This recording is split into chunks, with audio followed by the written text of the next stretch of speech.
5 years, if you were to go into the past, what would you tell yourself today? If I was put in that position, I would tell myself to. I grew up in a very like lonely state, in a very lonely, and we were not well off. Like we were pretty poor growing up, right? Do you see yourself owning like your own company one day, or? Oh, yeah, of course. Yeah. I definitely see myself like following in my parents' footsteps. Like they made it big. You know what I mean?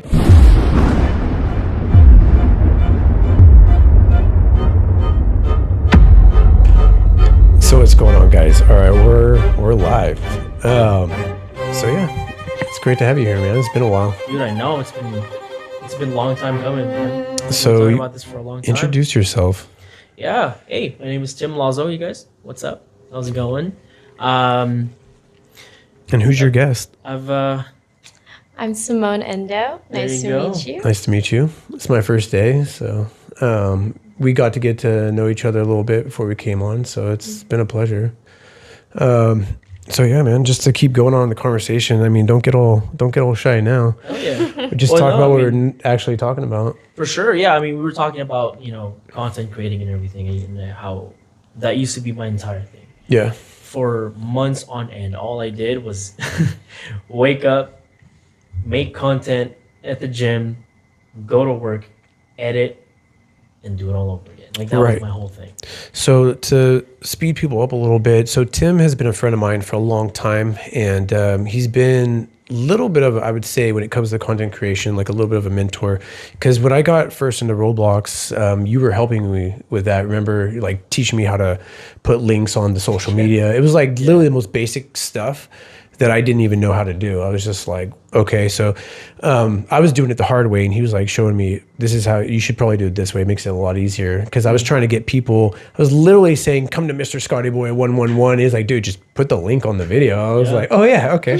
So I was like, yeah. I felt dumb, but yeah, no, you just learn as you go. And yeah, you helped me out with a lot of that. I remember that. And then you brought the camera into work and inspired me kind of getting into videography. But yeah, it was. Dude, that camera was my baby. I remember, I mean, for the longest time, I've loved photography and everything. And I know she does too. She does photography in the past. But growing up, like I've always loved taking pictures. I think it's just because we're Filipinos. Like literally anywhere we go, hey, take pictures. Take a picture. Let's take a picture. Oh, my dad was a freak. He was crazy with that. But yeah, everything was, hey, let's take a picture. Let's take a picture. But I was never really, like, obviously, like, we're all going to take a picture as a family, take a picture as a group and all that. But I was more interested in, hey, we came here for the view. I'm taking a picture of the view. Hey, we came here for this. I'm taking a picture of this. Wow, that food looks great. I'm taking a picture of that. That's always how, like, my mind kind of worked with it. And that was where the interest came from. High school came around. I got into photography classes and all those things.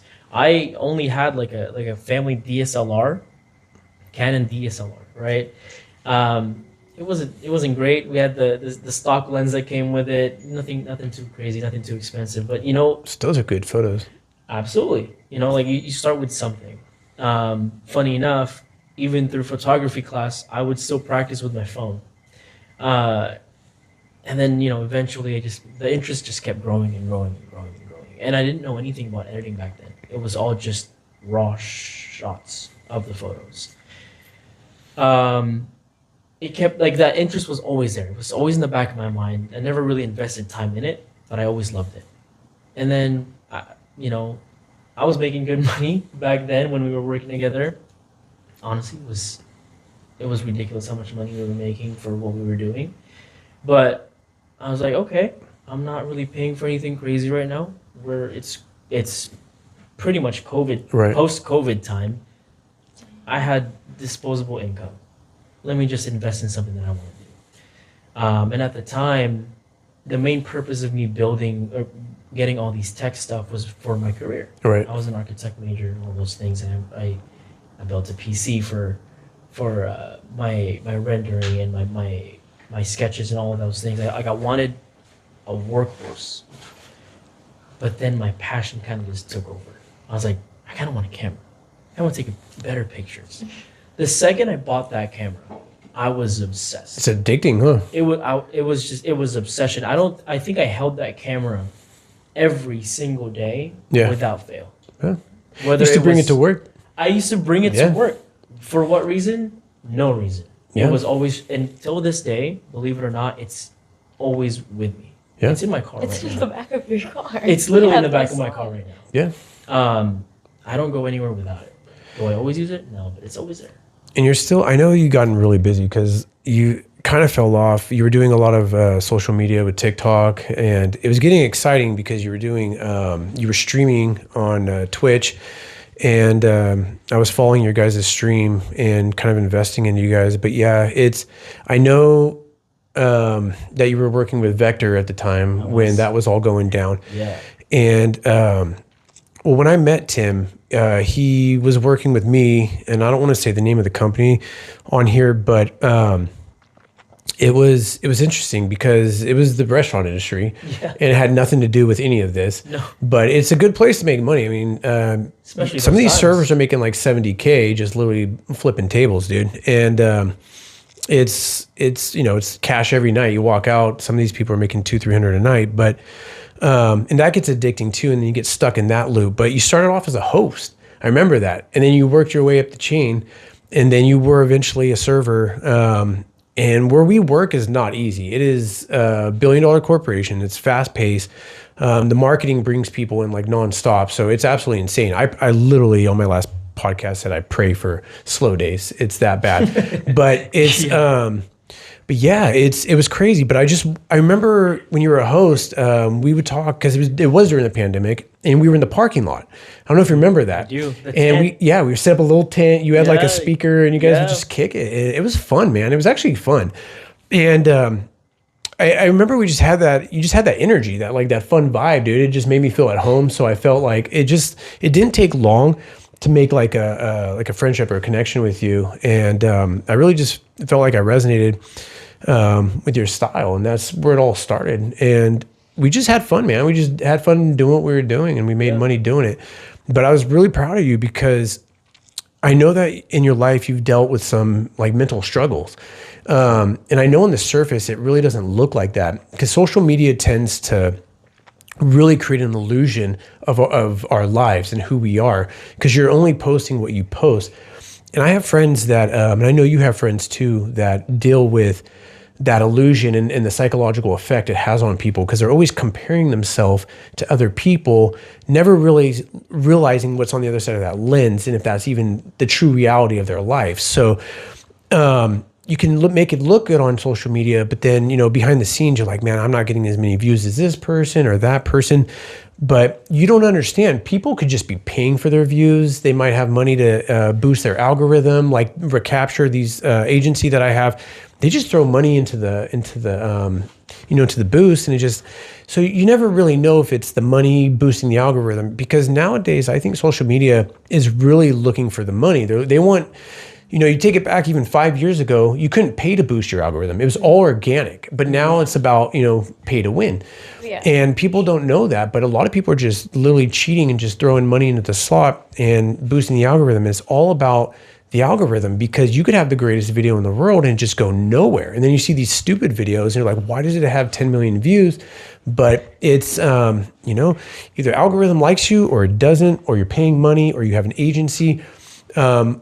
My agency, that's the illusion. We give the illusion when I go on TikTok that, all these people are watching us, but the agency is throwing money into to get the viewers up. And then, when you're in front of 50,000 people, and then you get a couple beautiful women, some good looking guys, and they're just doing battles and stuff. People, I don't know what it is, but people just chuck money at you to get, it's so addicting for them. And so yeah, you make money, but yeah, man, you inspired me to get into this world. And then this is what I've manifested. I had a vision, and I don't let things get in my way. This is how I've taken it. I'm going to take it further than this, just going to keep going.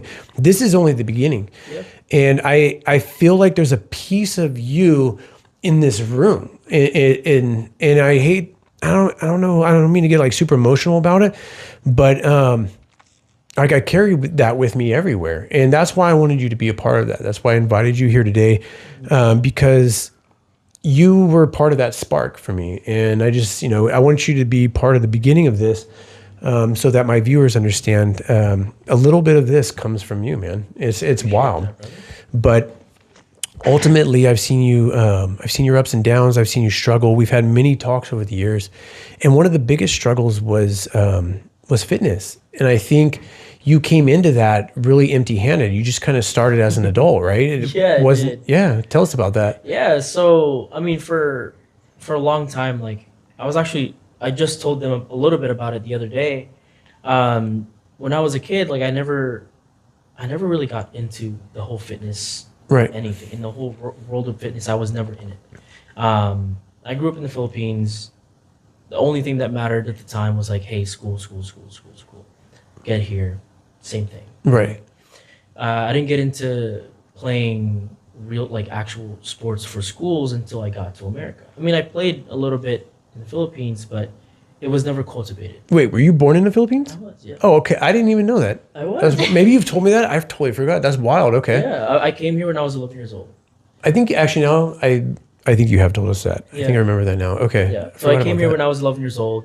I played basketball back in the Philippines. I did like I don't even know what to call it. It was a sponsored thing with Milo. If anybody out there knows what Milo is, it's this chocolate milk. Oh, it's so Yeah. Chocolate Oh milk my brand, gosh, yeah. And they used to sponsor like these events where they would train. It was like a camp for basketball, like to learn how to play basketball for kids. And that's how I started. I started playing there, and then obviously it's fun. I thought it was fun, so when I got here, I started playing basketball for school, and that was my life for a while.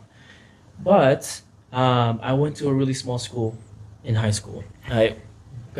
Graduating class of 7 people. Oh, really? 7 people. That's wild. That's how small it was. That's crazy. So imagine that. How am I gonna play basketball against real schools when my class is so small? Right. What that meant was we were tapping into lower classes. Like, I was a senior, there was still a freshman in my team. So guess what that means? We were playing an uphill battle every single time. Thing is, my school wasn't really funding the sports department that much. And so we never got into weight training, we never got into any of those things. It was the only reason why we did well was because I played outside of school. Right. Like, I practiced outside of school. But again, no weight training. Interesting. Nothing. All of it was just me. Right. Without training, all I did was, obviously as a kid, like, you don't really know the purpose of working out except, oh, hey, I'm working out. So all I did was run, did bicep curls, ab crunches, and pull-ups. That was all. Oh, and push-ups. But So how old were you when you came over here? When you came 11. to 11? I was 11. Okay. So when you started at where we worked, how old were you at that time? Do you remember what year you started? I started 2021, Okay, 2021. I think. Okay. I think I was like, I want to say 22, 23, Okay, so how old are you currently? 28. No way. You're already 28? That's crazy, I was dude. 22. I was 22 years old. That's wild. Okay, dude, time is going by so quick. That's crazy. And we've known each other for 6 years, Scott. Yeah, that's okay, yeah. And Michael just turned 30. Wow. And yeah, and I met him when he was 19, so that's crazy, dude. 19. Yeah, it's been a decade there. Here's the thing, dude. When you came over, I don't remember. I think you started getting into the gym I just started. as you were working, but it wasn't the gym yet. It was your backyard. Yeah. Right? My friends called my backyard Rusty's because I Yeah, dude. I've seen the setup. yeah, Rusty's because my ex, before I started working there, Right. her dad had an old weight set just sitting rotting in the backyard. I was like, Right. you know what? I'll take it. COVID hit. Guess what? Everything shut down. We were losing our minds. And so I said, guys, come over. I don't care about COVID. Come over. We're going to start working out in the backyard. Yep. Mind you, I just got dumped from a 5-year relationship. COVID just started. I had nothing to do. School went to crap because of COVID. Right. What was I going to do? Like, I literally had nothing to do. So I forced my friends to come over and we started working out. And my weight set still rusty. All of them, I never cleaned it, or I never like, I cleaned it, but I never like removed the rust or did any maintenance on it. So it was still rusty weight sets. I started with just that, a bench, a bunch of weights, and a 50-pound dumbbell that I couldn't even pick up. I couldn't curl that thing back then. Like I would pick it up and that's all I could do with it. And you made the right choice, dude, because not to like we're off a little bit, but didn't COVID affect mostly people that were like diabetics and overweight? Yeah. So dude, does anyone find it odd that they shut down the gyms, which prevent those two things? Yeah, man. That's crazy, right? Yeah. And they also wanted us to stay inside when going outside was fresh air, sunlight, things that actually kill like bacteria and viruses. So yeah, the whole thing was a very interesting situation, but like couldn't go to parks and shut down children's schools and all that stuff. So working out in your house and bring your friends, the gyms weren't open. You were allowing people to come over and basically be able to work out and do something positive at that time when everything else was very negative in the world. It was a very scary time, I remember. And it was actually, that was a good choice, man. It was probably the right thing to do. I was so pissed when all the gyms shut down. Like I could only sit at home and do calisthenics and stuff because I didn't have a home gym, dude. Yeah. And you did, but I remember you were posting those pictures. I was like, dude, that's badass. It was the most ghetto setup ever. It's still it was like prison setup, dude. Like yeah, it literally was. Like we didn't even have a pull-up bar, so there was just these two little hooks that are on the machine, and we would put like a. It looks like those like Venice Beach gyms, dude. It was really old because it was rusting from like the salt water in the air. No, but that's literally what it looked like. Yeah, that's what I mean. It rusty. Yep. My wave bar, my curly bar, right? Oh yeah. Covered. It wasn't even. You couldn't even tell that it was metal. It was just orange. Yeah, I've seen it.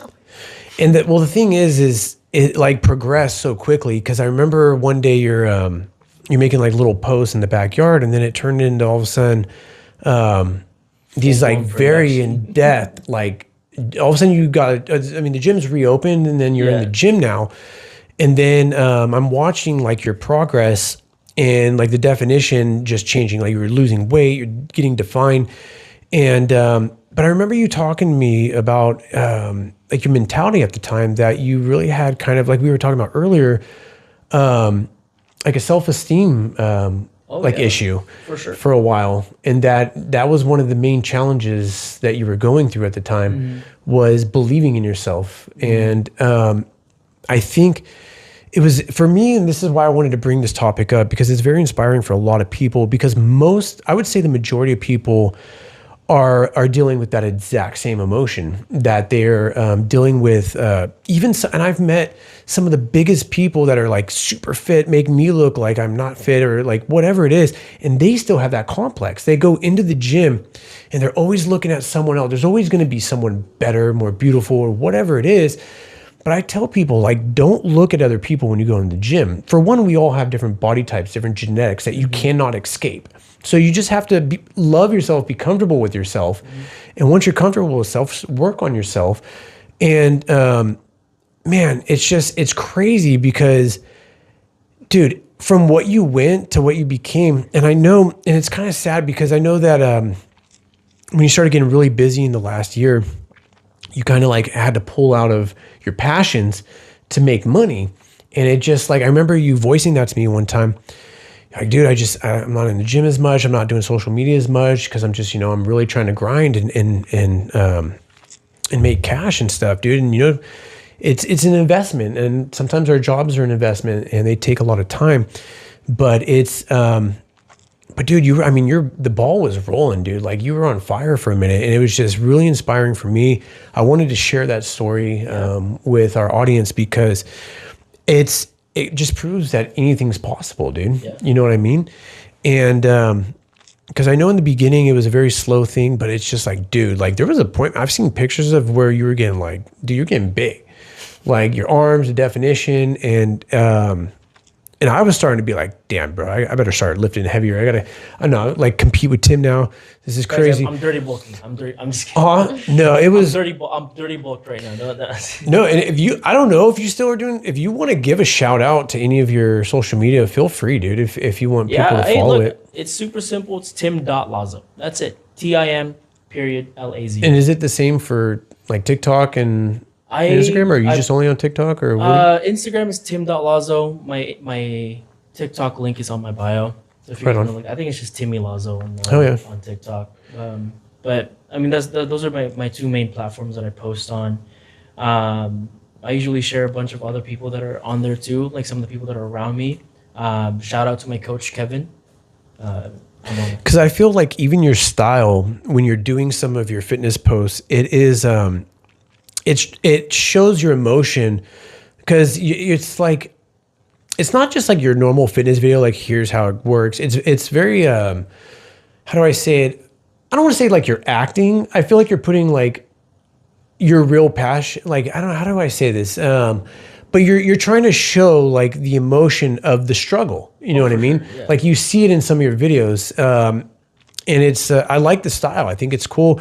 I think it allows just I think it allows your viewers to say, hey man, if he can do it, I can do it too. And just to inspire people to go out and just crush their goals and get rid of that mentality. Because even I started off that way. I was like a coat hanger when I was a kid, man. And like my kid, he looks in the mirror sometimes. We'll stand next to each other, and he's like, "Oh, I'm going to be as tall as you." I'm getting, because he's catching up to me. He's getting his foot. He's tall, man. I think he's an 11 now. His foot, and I'm like, dude, this is crazy. He's like, but I still don't have muscles like you. I'm like, you will, dude. Trust me. It comes, but it comes with age. It comes with, when the hormones start kicking in. I didn't start being able to gain weight till I was about 24, 25. Wow. So it's very, very, very thin. And then there's just a point in your life when you start getting older, you can start gaining more mass, and then the protein and everything starts to take an effect, where before it didn't matter what I eat. Some people eat a cheeseburger and gain 20 pounds, dude. I would like lose weight eating a cheeseburger. Yeah, it's just, and that's where genetics come in. It's just, it is, you have 3 different body types, main body types. Then it breaks down even for each one of those body types. But it's, you gotta learn, there's different fitness training for different people. But I just tell people, just go into the gym, and, when you're exercising, it really is a lifestyle. And I know that that, because that became a lifestyle for you. Oh, for sure. I mean, to kind of go back to what you were saying, like what got me to start was because of the self-image issues. And also, it's funny because like the self-image issues was both the hindrance and the motivator. Right. The reason why I started posting on social media to begin with was I was trying to get out of my head, right? I was always in my head about literally everything and anything. I was in my head. And so I forced myself to post something. It was almost psychotic. I was like, okay, you hate yourself so much, post it. You hate it so much, you hate how you look, post it. Yeah. You hate it so much, do something about it, post it. You're forcing yourself, dude. I was forcing myself to show the world what I looked like. Right. Because during the time, like when I started working out, it was like a few weeks, months went by where I did not leave the house. And it wasn't because of COVID. It was because I knew I felt like I was going to run into someone, and I didn't want people that knew me in the past to see how I was in that moment. And so what I did was exactly what I didn't want to happen. Right. I broadcasted exactly what I looked like. And it forced me to change. It forced me to do something about what I hated about myself. Right. It was the most gut-wrenching thing that I had to do every single day. Oh, you're fat? Posted it. Every day. No fail, there was always some sort of selfie, whether I hated it or not. Right. I've seen the transition too. And that's how it's you wild. were able to see all of the changes. Guys, just to give you guys some perspective, I was 230 pounds. Mind you, like I said, I never got into weightlifting until after all of that. I was 230 pounds, damn near no muscle mass at 5'7". That is huge. And then it started growing into like, dude, like the whole crew would start going. The whole And then I we was seeing had a these videos, big dude. Crew of people coming in. I started because I was posting every single day. Yeah. Everybody else was like, "Tim, we should go. Tim, we should go. Tim, we should go." I was like, Yeah. "I'm just going. Come with me, sure." But like, it became this whole thing where we used to work. It wasn't like that, but then because everybody knew that I was going every single day, it became the culture of the entire place that we worked at. Yep. Next thing you know, like everyone signed up for the same gym. We were all going to the same gym. Half the time we were all going at the same time. Yep. Like it was crazy.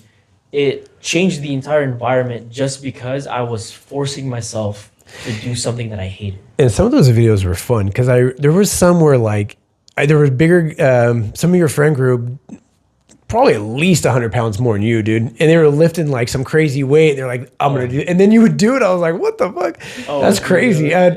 No, but it was wild because you were actually pulling it off. I was like, dude, he's getting strong. I'm surrounded by strong people. Yeah. So think about somebody who doesn't lift anything and the person next to you has been lifting for years. Right.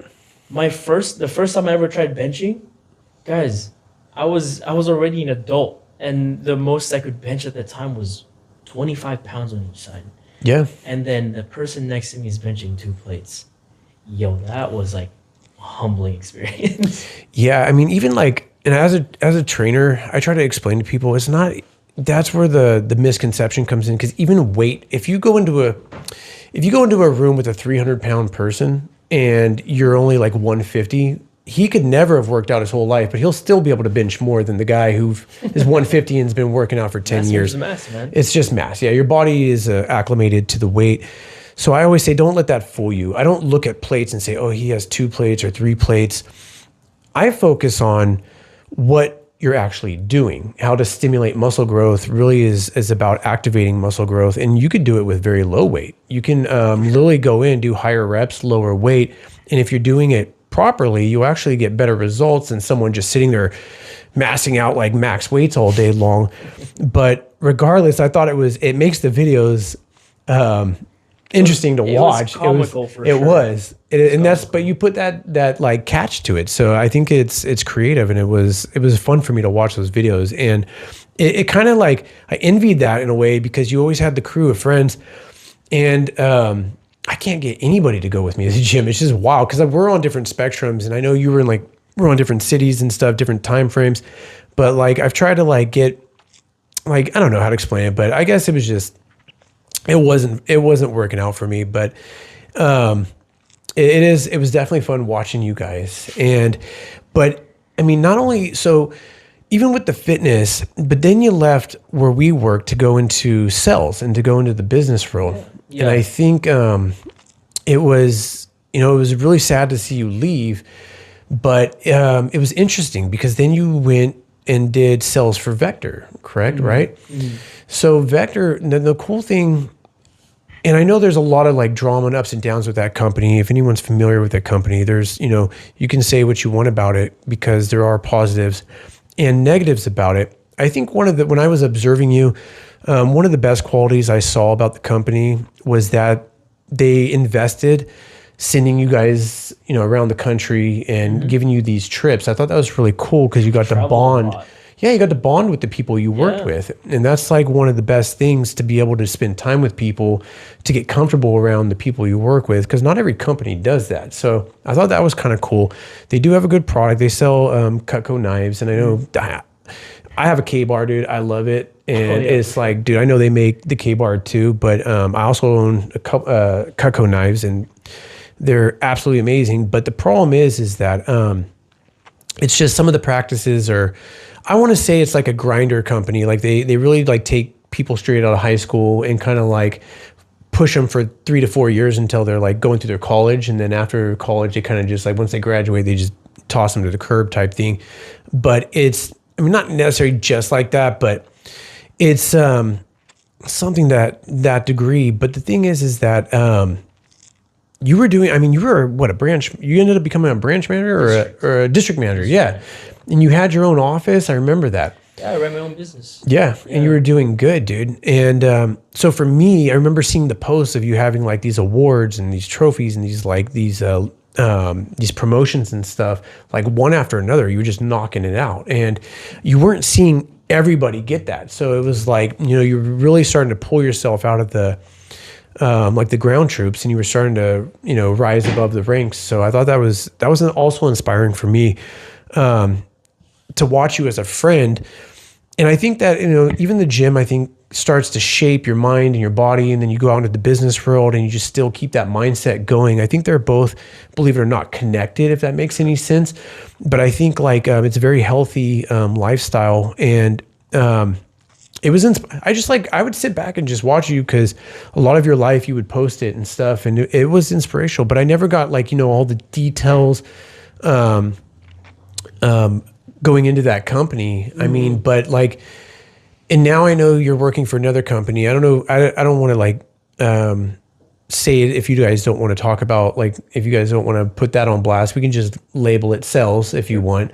Because I know you're currently working for the company, but and you guys work together, right? Yes, Yeah. we do. Okay. Yeah, that's how we met. So that's how you guys met. So and then you were saying you're fairly new to sales, right? Very new to sales, but I've done like I have a lot of different jobs under my belt. So I used to work for my dad, who owns like products, like product companies. They sell shirts, we sell like pens, notebooks, like a bunch of merchandise. You know what I mean? He was a Right. vendor.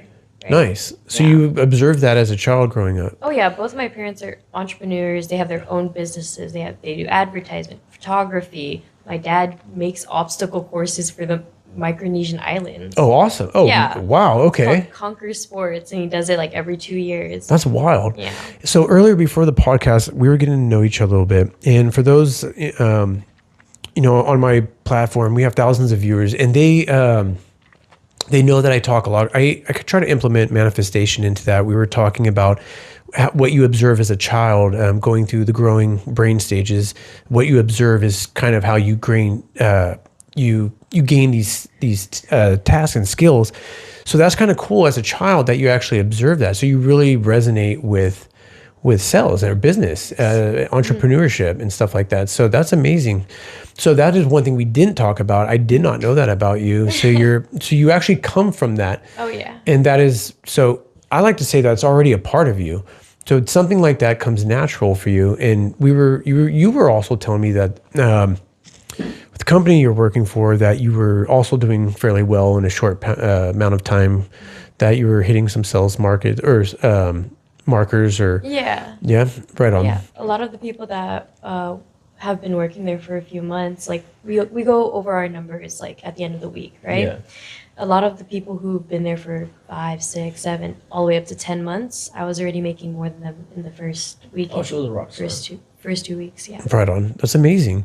And in my core belief, I think that is probably already because it comes so naturally to you. You know what I mean? It's just, you got to learn the product. When I say when you go into sales, you better learn the product to the best that you can. And then when you go out there, you just sell, and you try to like really, it's a cutthroat business. I mean, sales is a crazy job, and it really is. But I want to say it's for savages, like people that really know how to. They're warriors. You know what I mean? Psychotic. Yeah. It's like, And you have to be. And people think it's like, oh, I can just go in and get some leads and just like product will sell itself. It really doesn't.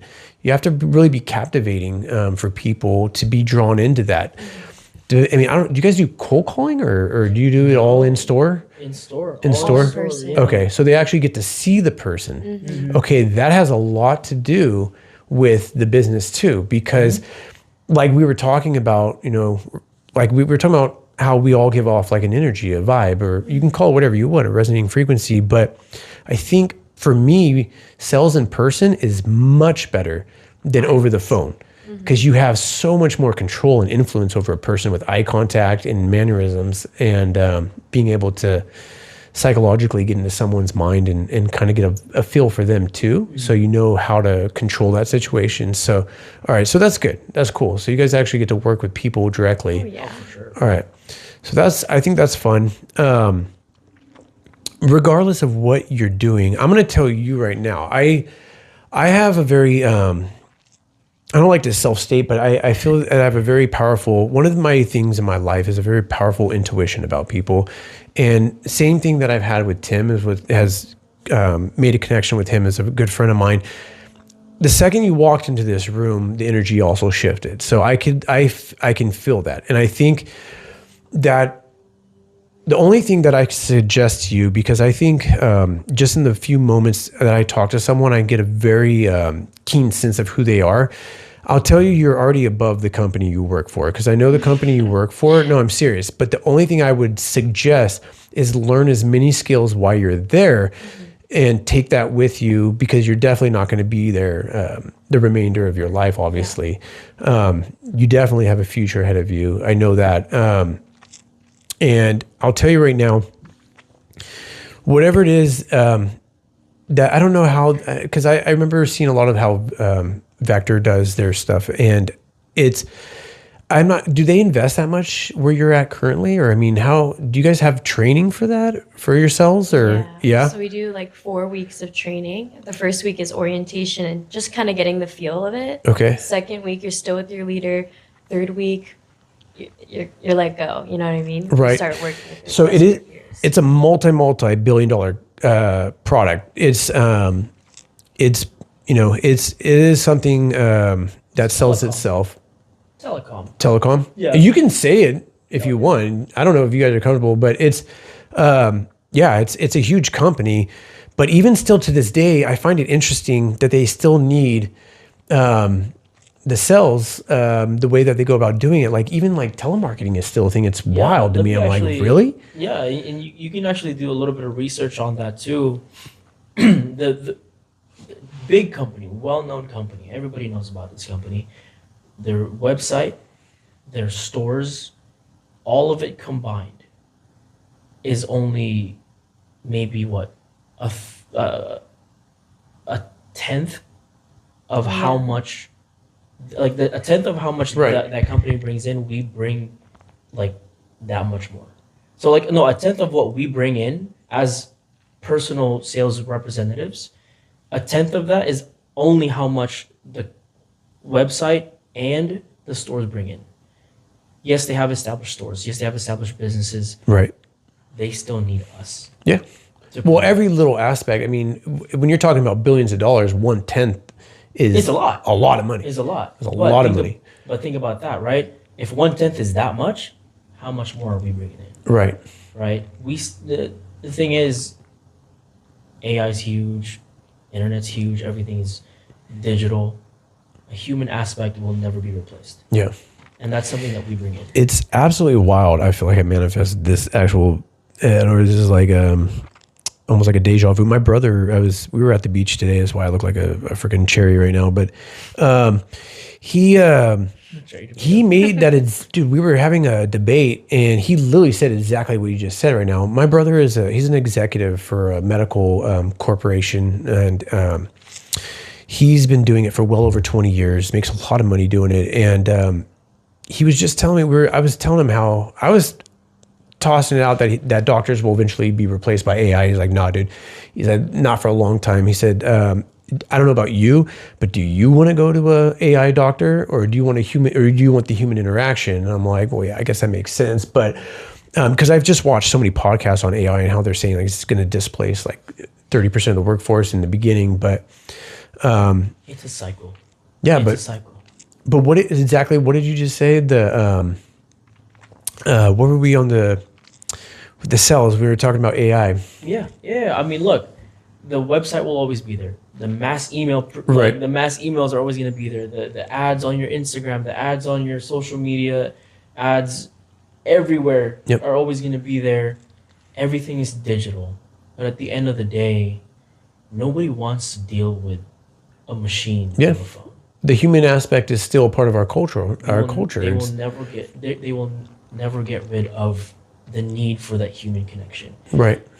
And that's a big part of sales, really. I mean, both the sales jobs that I've had, the big ones at least, Right. both of them, I did really well because of the human connection. Take that away, I'm just another script. Right. I'm Yep. just another dialogue. the reason why we do well at sales is because of us, because of who we are as people. Like they come to us, we come to them, they trust us. That's what sales is.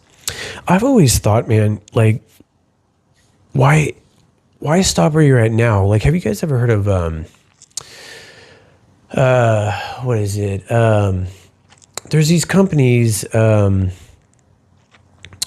like Oracle, and ever becoming like a consultant for a bigger company, because Oracle's worth like almost like $480 billion right now, and going into like a company like Oracle, learning their like database systems, and then just all you have to do as a consultant is really just, once the buyer buys the product, you really just consult them on Yeah. if they have questions with the product, or you kind of guide them with how to like, correct things.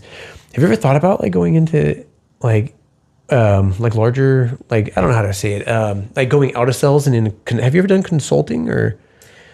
Not professionally. No. But I mean, funny enough, you say that because in our business, outside of the sales representative role, Right. when you start running your own, I guess, business in our business, you become an owner and then you become a consultant. Okay. So there's, there's outside of the company.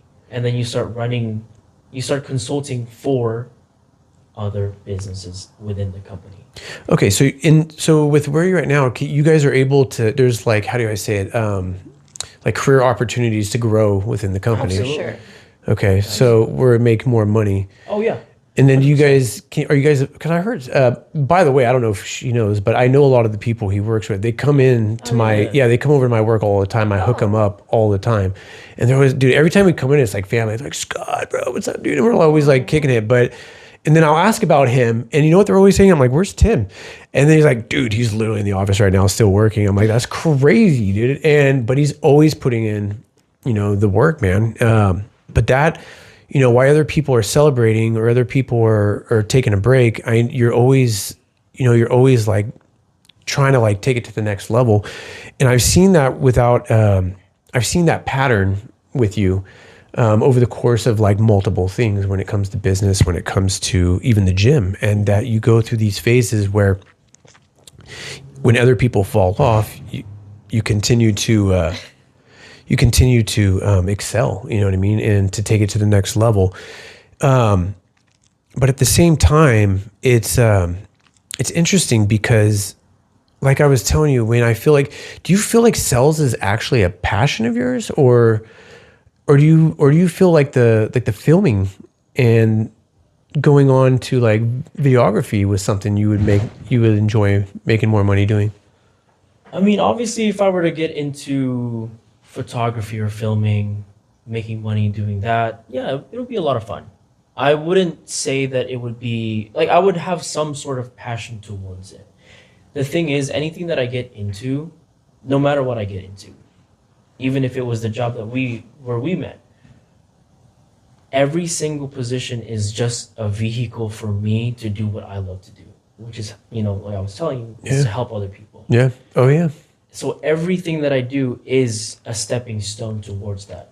And in sales, like, me being genuine and me wanting to help other people is what gives me a right to sell to them. Right. Right. And that's why I can build that kind of trust with other people, is because I genuinely want to help you. Is that my passion? Sure, in the moment, right? But really, again, it's a stepping stone. And I kind of mentioned this a little bit to you earlier. I want to get to a place where I want to help every single person in my life. And whether that means it's financial freedom, opportunities, introducing my friends, my family into different worlds that they want to get into. And I think that being in sales, being in the position that I'm in, being in the company that I'm in, I will eventually get to a point where I'm able to do that for other people. And the reason why I stay with sales is because it's always an inspiring place to be at. Our consultant, the person that's running our company, Right. is actually really inspiring. And this is something that our leader talks about all the time. This guy, when he was new in our company, everybody starts off the same way. Sales representatives, they move their way up. it's really inspiring because for a while he's doing exactly what we're doing right now. Right. Right? We're grinding. Family, friends, people around you, they kind of lose touch with you a little bit because you're so busy. And we talk about selfishness and caring too much about other people. It's not opposing. Right. Sometimes being selfish with your time to get to a point where I can help a lot more people is much better, right? If I were to take care of every single person around me before I've taken care of myself, what's $10 going to do towards somebody else? Right. You know what I mean? Yeah. But imagine if I get to a point where I'm free financially, or I've got this gigantic network. I can help a lot more people that way. And what I was talking about was our consultant. This man he dedicated his life, his like few years, just grinding. He missed his brother's wedding or something. Right. Like he's missing all these events, and everyone's always looking for him. And people were like, "Oh, it's selfish, blah blah blah blah." But okay, but he's also now in his life has promoted at least 5 other millionaires because of where he's at.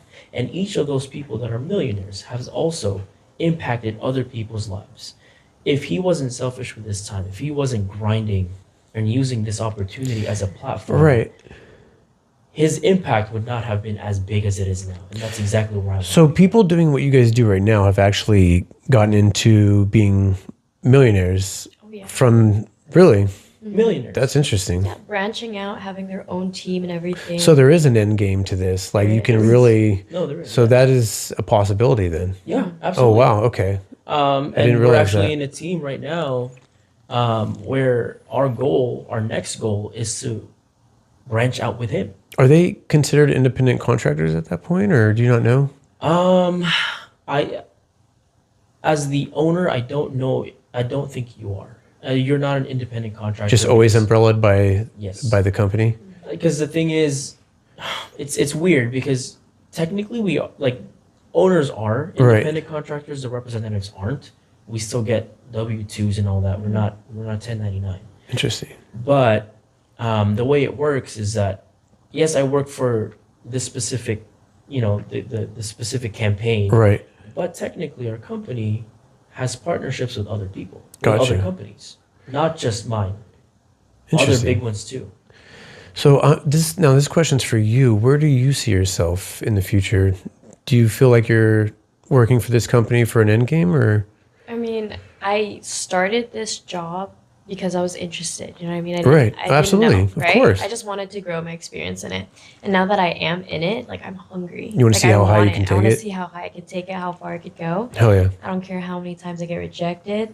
Like I'm still that dog. You know what I Hey, mean? Right. I Absolutely. really, really want it. Rejection That's is wild. real. Rejection is real. very real, but I don't let that affect me. You know, Right. Yeah. it makes me like want more. It motivates me to get promoted, to hit alpha, to Oh, like for grow sure. in this Yeah. economy. You know what I mean? That's crazy. Yeah. Yeah. There's like you're inspiring me just right now.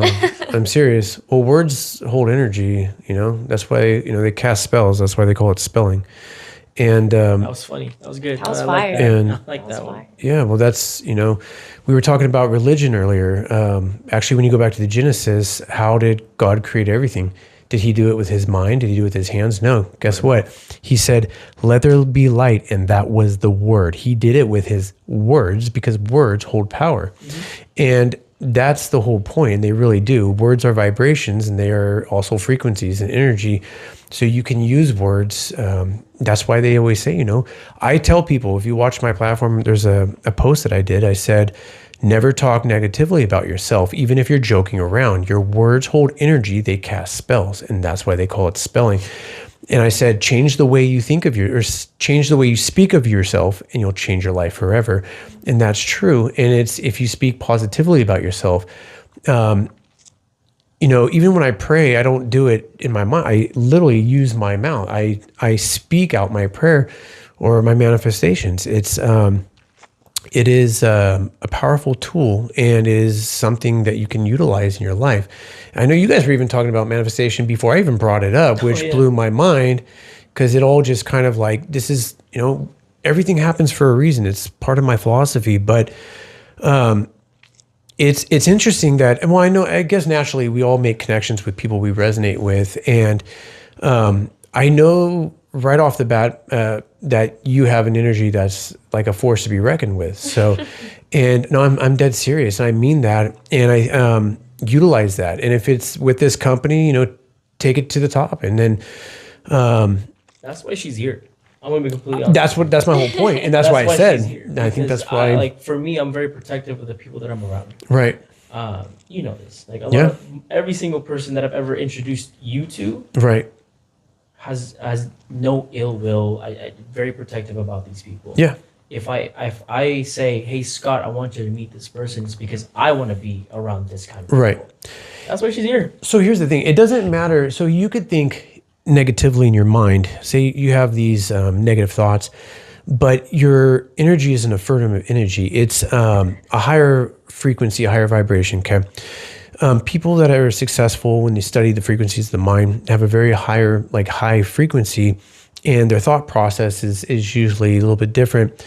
But even when when we were talking about, frequencies, have you ever had someone come into the room and you just get that bad vibe? You're like, okay, this guy's up to no good. Okay, that's usually when they're at a lower density, a lower frequency, and it disturbs your frequency. We don't see it, but our intuition picks up on that because there's actually a subconscious mechanism in the brain that utilizes your intuition as a survival mechanism.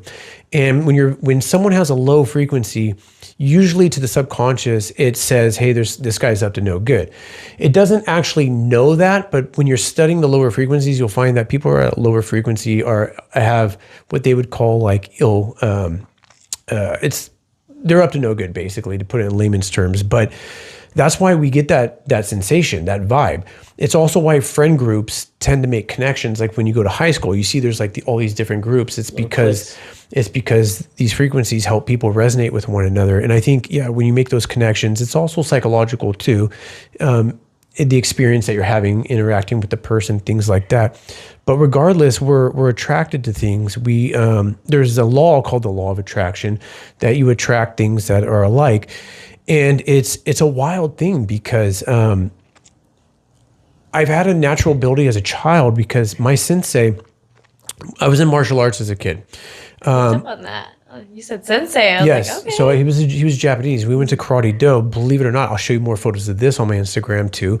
I know it seems like my life is a movie. I'll show all these people like all these photos and all these experiences. Like, dude, this guy can't be real. But no, it's real, and I have everything to back it up. But this dojo, do you guys know Arnold Schwarzenegger? Yeah. Okay, so he trained Arnold Schwarzenegger on the swords to prepare him for the movie Conan the Barbarian. So if you go onto my Instagram, you'll see I have a little thing called Karate Do because my sensei passed away 3 years ago. He's very old. He's in his late 90s by that time. And then, but as a child, he taught us how to meditate. And like I was saying earlier, when you learn things as a child, you kind of just naturally take to like a duck to water. And even though I didn't realize what we were doing, it wasn't until I was more of an adult and I reflected back on it. I was like, oh shit, that was so powerful what we were doing at such a young age. It was like almost like you've seen Star Wars, right? Like he's teaching Jedis.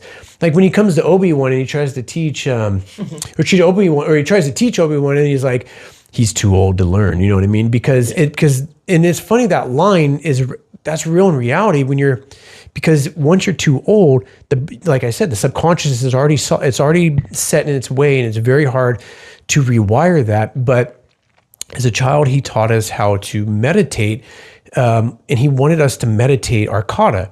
And kata is, I don't know if you guys are familiar with that, but it's like a dance, and it's a form where you're doing your martial arts in a dance.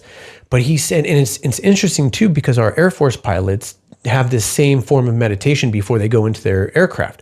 They'll sit there and they'll do the maneuvers. Have you ever seen that? They'll be outside of their aircraft and they'll sit there and they'll do this, and then they're doing this thing with their hand, but they're practicing, they're coordinating themselves before they go into the aircraft to mentally prepare them. But that's what you do in this state of meditation. We would meditate, and we would do our fighting in the meditation. But when we were doing the meditation, there was a frequency that was being played, and it was done with a copper bowl or a brass bowl, I think. And there was this lady, she would rub the outside of the bowl, and there would be this frequency, and it would really, when you locked onto it, you wouldn't be able to smell anything in the room. You wouldn't be able to feel the pain on your skin or like the aching in your bones. And this guy would whip us with like bamboo canes. It was crazy, but you wouldn't even feel that anymore because you're in this trance state. You're so focused on the sound, the frequency, that you really lost a sense of all your senses. And then you were just in this, it was just you and you were like literally in space. There's just dark, and then you just do your thing. Well, I didn't realize that when you were doing that, it was a very powerful tool. And I learned how to pick up, I started doing something called astral projection. I don't know if you know what that is. Are you familiar with it? Have you ever heard of astral projection? So it's something, and then like a sense of almost like remote viewing, but this sense of astral projection since a child is I've been able to pick up, I've had a natural ability to pick up on people's energy. And it's really wild because that ability tells me a lot. It tells me if someone will be successful, if they're a threat. It enables you to make good decisions about a person and understand how much you should invest in someone, because that is, how do you say, when you get a good vibe from the very start, it's a very good connection. When you go into real business and you're in a corporate office and you're an executive and you're looking at someone, dude, and you got millions of dollars on the table, you want to have that vibe, that connection with this person. Like, we're going into business with each other. Let's make money. You know what I mean? Do you want to be with making millions of dollars or making money with people that you don't have that connection with? Hell no. It's not gonna work in the long run. So you're probably using each other at that point, if that is something that you're doing. And it's really just, it is what it is, but it's a powerful tool. And I really feel that there's an energy with both of you guys. It's a little bit different, but I mean, it's interesting because if you guys start making a lot of money or even just enough to put aside, have you guys ever thought about investing? Yeah, for sure. Like, Yeah. yeah, because that is, my belief is that investing is where real money is generated, passive income. And that I would say that if you can't create passive income by the time you're wanting to retire, you'll probably work until you die, just because of inflation and the cost of everything going up so fast. And I think that's one of the things like younger viewers don't understand is that we're not thinking so far ahead in our future, but the cost of everything is going up so quick. Let me put an example. My grandmother lived in the same house until she died. And from her first house they bought, and my dad was a child, and they bought it for $25,000. When it passed away, the house is on the market now and was sold by my father for almost $1 million. A $25,000 home. It's over 70-year-old house. But the thing is that we're never going to see that kind of equity again. It's never going to happen, not in our lifetime. And to get to that point where you're owning a multi-million-dollar home and going into these types of things, you're going to need like an investment plan. You know what I mean? So I just wanted. I know that you guys are in sales and stuff like that, but I really try to inspire people. Invest your money while you're young, while you're not paying rent. If you're living with your families and or your parents still. Save that money, throw it into some stock. But I know there's people that invested in Apple stock from the beginning. Instead of buying the new cell phone every year, they just put $800 into the Apple stock. They're worth over $200 million now. Those people are rich, like extremely wealthy. So, I mean, just something as simple as that can make you exceedingly wealthy.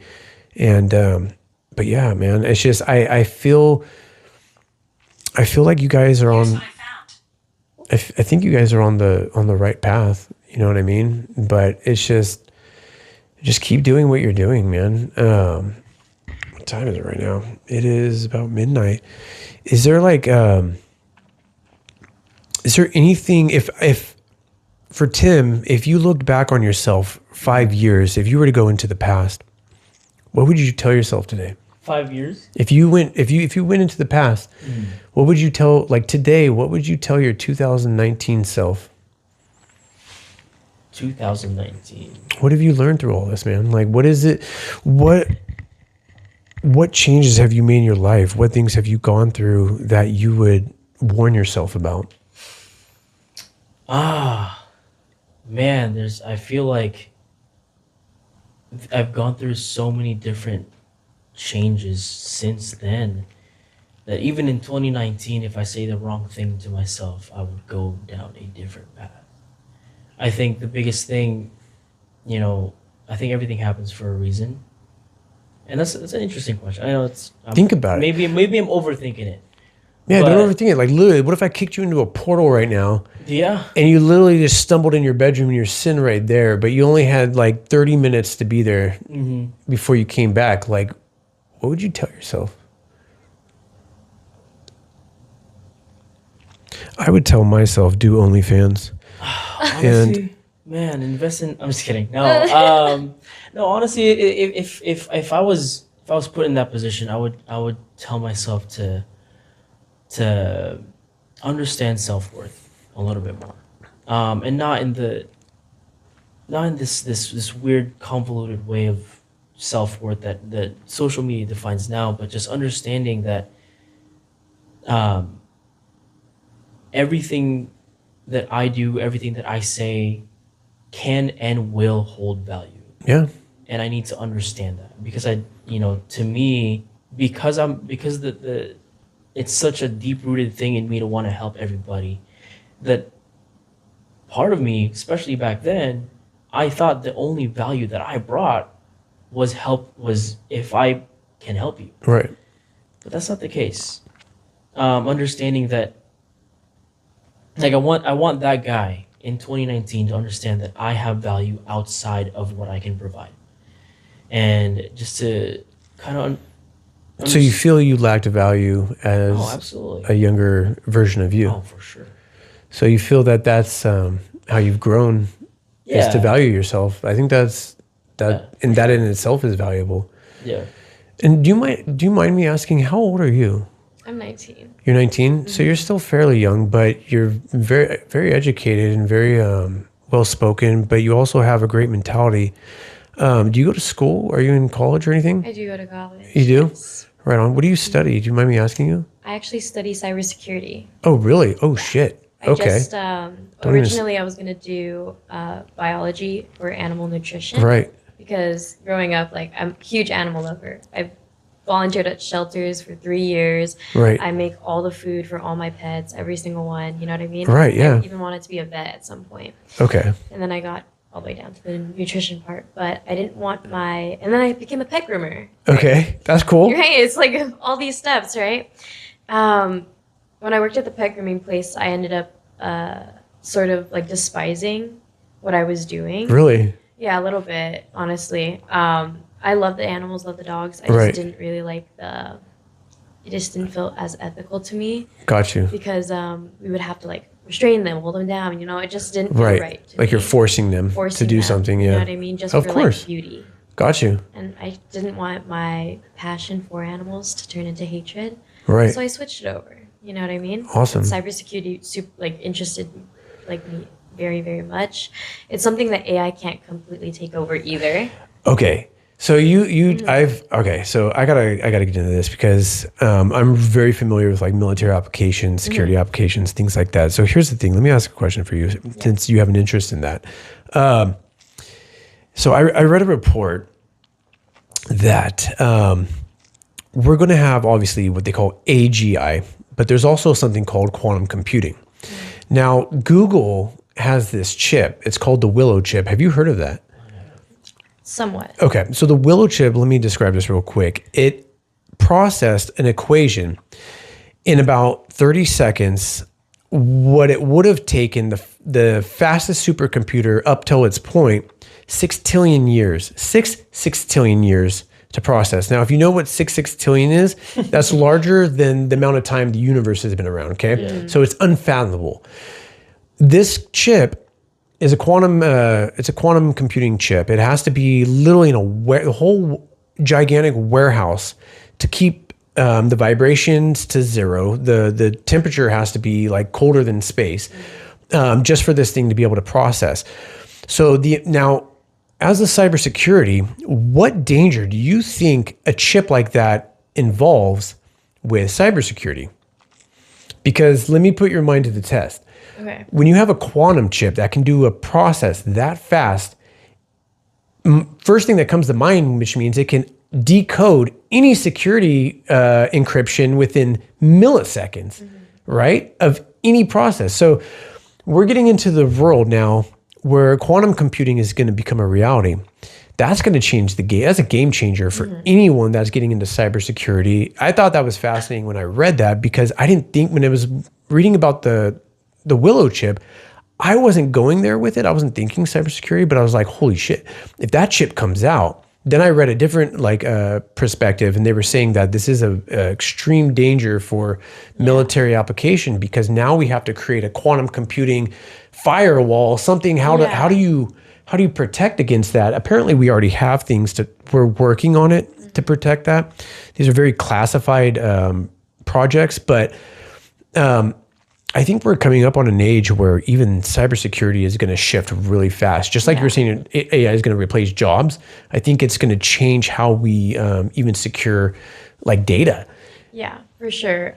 What I've learned is that AI cannot completely take over like cybersecurity, because we still need that human aspect. You know what I mean?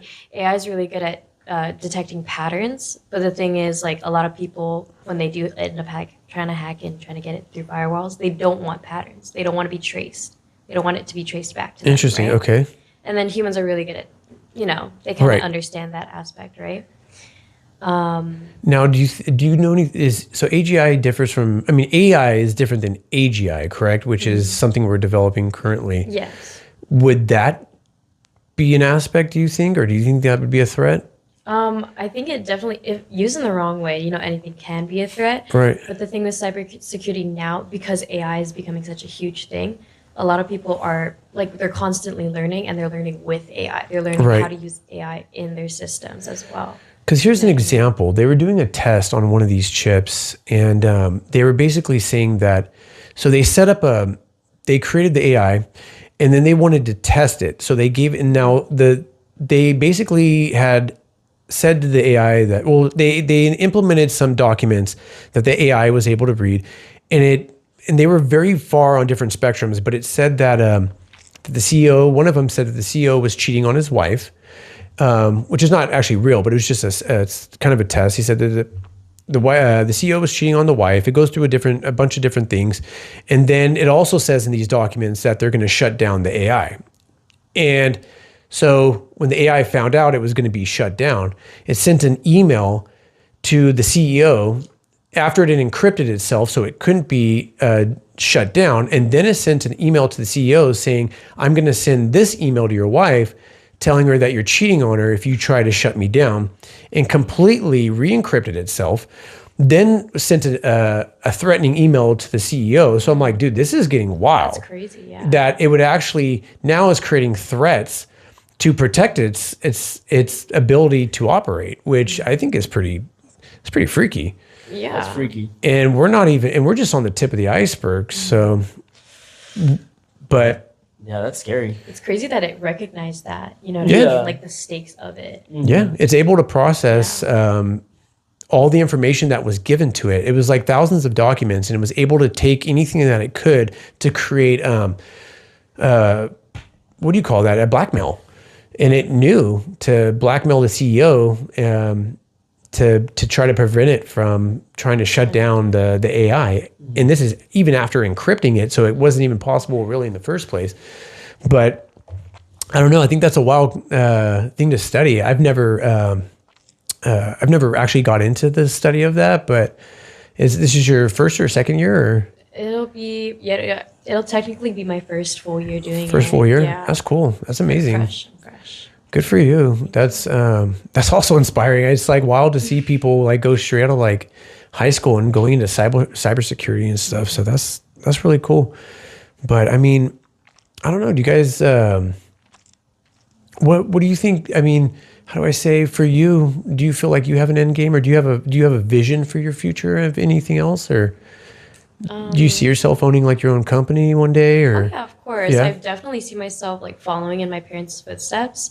Like they made it big. You know what I mean? They did yeah, all the steps I'm doing right now. They experienced. They had a lot of utilities under their belt, and most of all, they love to learn. They're very student mentality. So seeing them like at the top of their, like careers, right? owning like a lot of businesses and like making a lot of money, and growing up, they all the money that they have, like they probably are like millionaires right now. Like, Were you driven as a child? of Yeah, course. Yeah, I had to be. I'm the first one that branched out of my family to be here in California. really. That's amazing. Thank you. And you were saying you're also a musician Yeah. and all that. That's also Grew up doing amazing. all. I love to experience, but yeah, like my parents make a lot of money. However, they're big on, oh, I'm not going to share that with you. You Gotcha. have to be a hard worker. You have to make a name for yourself. You have to go out and do this for yourself. Right. So I decided to be the first one to lead.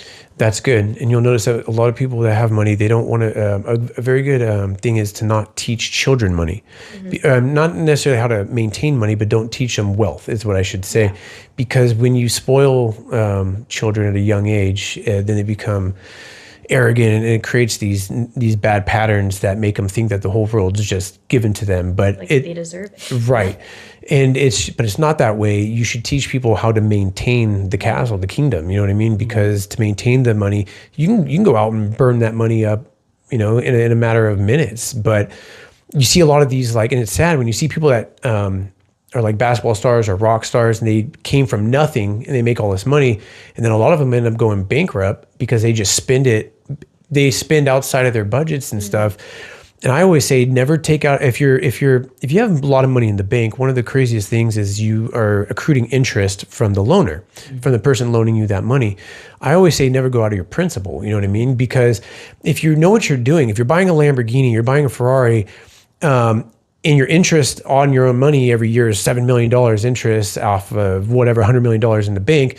If you can't live on $7 million a year, you're a moron. You know what I mean? Yeah. And so if you're only spending from the interest accruing from your principal, then you're never touching the principal. So even though you're spending $7 million, the principal never goes down. So you're never really spending money at all. You're literally just living life free. It's hard to explain it to a lot of people that don't understand that when you're broke and you see people's taxes, whenever they do taxes differently, they go, just everything, the way that they spend and the way the whole concept of money is completely different. But yeah, money is definitely a fascinating topic, obviously, that for another day. But it's just been, for me, having Tim on the show, I really just wanted to make you a part of it, dude. Whether you know it or not, I think bringing you here is me expressing to the viewer and just expressing to the show itself, the podcast, that you were part of the inspiration for this. And I know all the things that you've been through, the doubts that you had in the beginning, and I know you still struggle with things to this day, but the struggles like this, it's always going up. Even though you're having ups and downs, it's always on an incline. And from me on the outside looking in, I know it's hard for us sometimes looking at ourselves. We're not sure if we're progressing or we're making a difference in our own lives. But let me just tell you, from someone outside of you looking inwardly, I've seen nothing but improvement and gains throughout the process. And even though if you fall a little bit, but you're still higher than you were when you started, you see what I'm saying? And I think, and why I brought you here was because that's inspiring to me. And I think it would definitely help inspire others to know that you can literally, anything's possible in this world. And if you're having a fear, you're having a negative thought about something, like you said, you just to keep pushing through it and just battling those emotions. And it's a struggle that never really ends. You know what I mean? Sure. And as much as we can try to tell ourselves that we've overcome something, sometimes it just creeps up on you, and we go through these valleys where we go back into those lows, man. But I just want to, tell you, stay positive and just be yourself. Just do what you do naturally and just always be yourself, and don't change for anybody, man.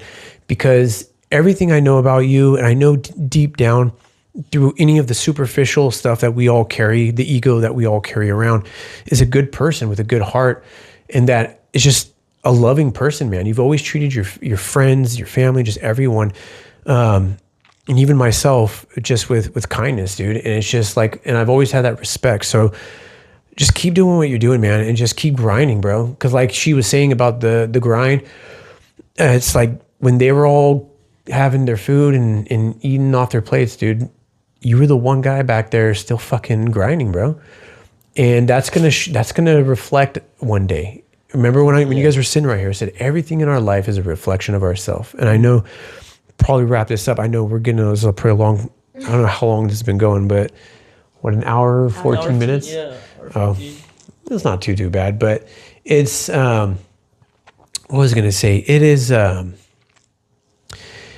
when basically when you were, wait, what was I saying? I was saying but just basically like when you were going through all these stages and stuff, man, I saw you go from nothing to basically an inspiration to someone that I feel I've overcome a lot in my life, man. I've gone through a lot of challenges and stuff, and just I look through these windows at people, and just looking through the window and looking through the lens at you, dude, I've just seen consistent progress. And I just wanted to basically let you know that. And I wanted to bring you here and publicly make that, available to you to understand about yourself. And I know even still to this day, you go through those challenges. And I'm not sure, I don't know you as well. I don't know if you've had like negative states in your life where you've ever doubted yourself. But I think we all have to some degree. But I don't know, you were saying something about, what does the alpha mean at your work? What is that? In sales quotas, right? Oh, okay. It's not really a quota, but alphas is just this level where the ending results of your week wasn't just something you stumbled upon, right, but rather something that you actually had to work for. Right. And alpha is a standard of sales that we call alpha. Gotcha. It's kind of just like where opportunity starts to begin. That's when money starts coming in. Gotcha. As well. And I was telling what I was telling you earlier was just like I'm in this predicament right now where I need to hit alpha this week. Right, week just started. Today's actually the first day. Mm-hmm. Right, and since she's fairly new, right, my goal is to get her promoted while she's under me right now. Okay, so do you mentor her to any degree? Technically, yeah. Mm-hmm. Like right I've already been trained by like the senior leaders. Right. But he's my first like trainer outside of that. You know what I mean? Right on. First real trainer. Awesome. Mm-hmm. And just like at your old company, do you guys, does it have like the same structure where you become like a branch manager, or you can have people underneath you? Is it similar to that eventually, or? The structure is not the same. Not the same? It's not the same. At first I was like, oh, it's kind of similar. Right. But it's actually not. In a way, yes, where like, you get brought into this office, you train, you work your way up, and then you end up opening your own office. Gotcha. Sure, that's all the same, but the structure is very different. Gotcha. Yeah. That's interesting. But yeah, it's like, I don't know because you guys were saying alpha, but like I was telling you before, when you came through the door and the energy that I felt, like when it shifts the room, it was, you have an alpha energy. So you are an alpha. So I think you'll probably hit your alpha goal, or however you call it. Alpha in psychology is who's a leader, who leads the pack. You know what I mean? And it's like, and I know you're a warrior. I've known you for a long time, but I instantly got that vibe from you too, that you're an alpha, that you're a leader. So even though you're young, you're 19, you're learning skills. You have a mentor, someone who's going to build those for you.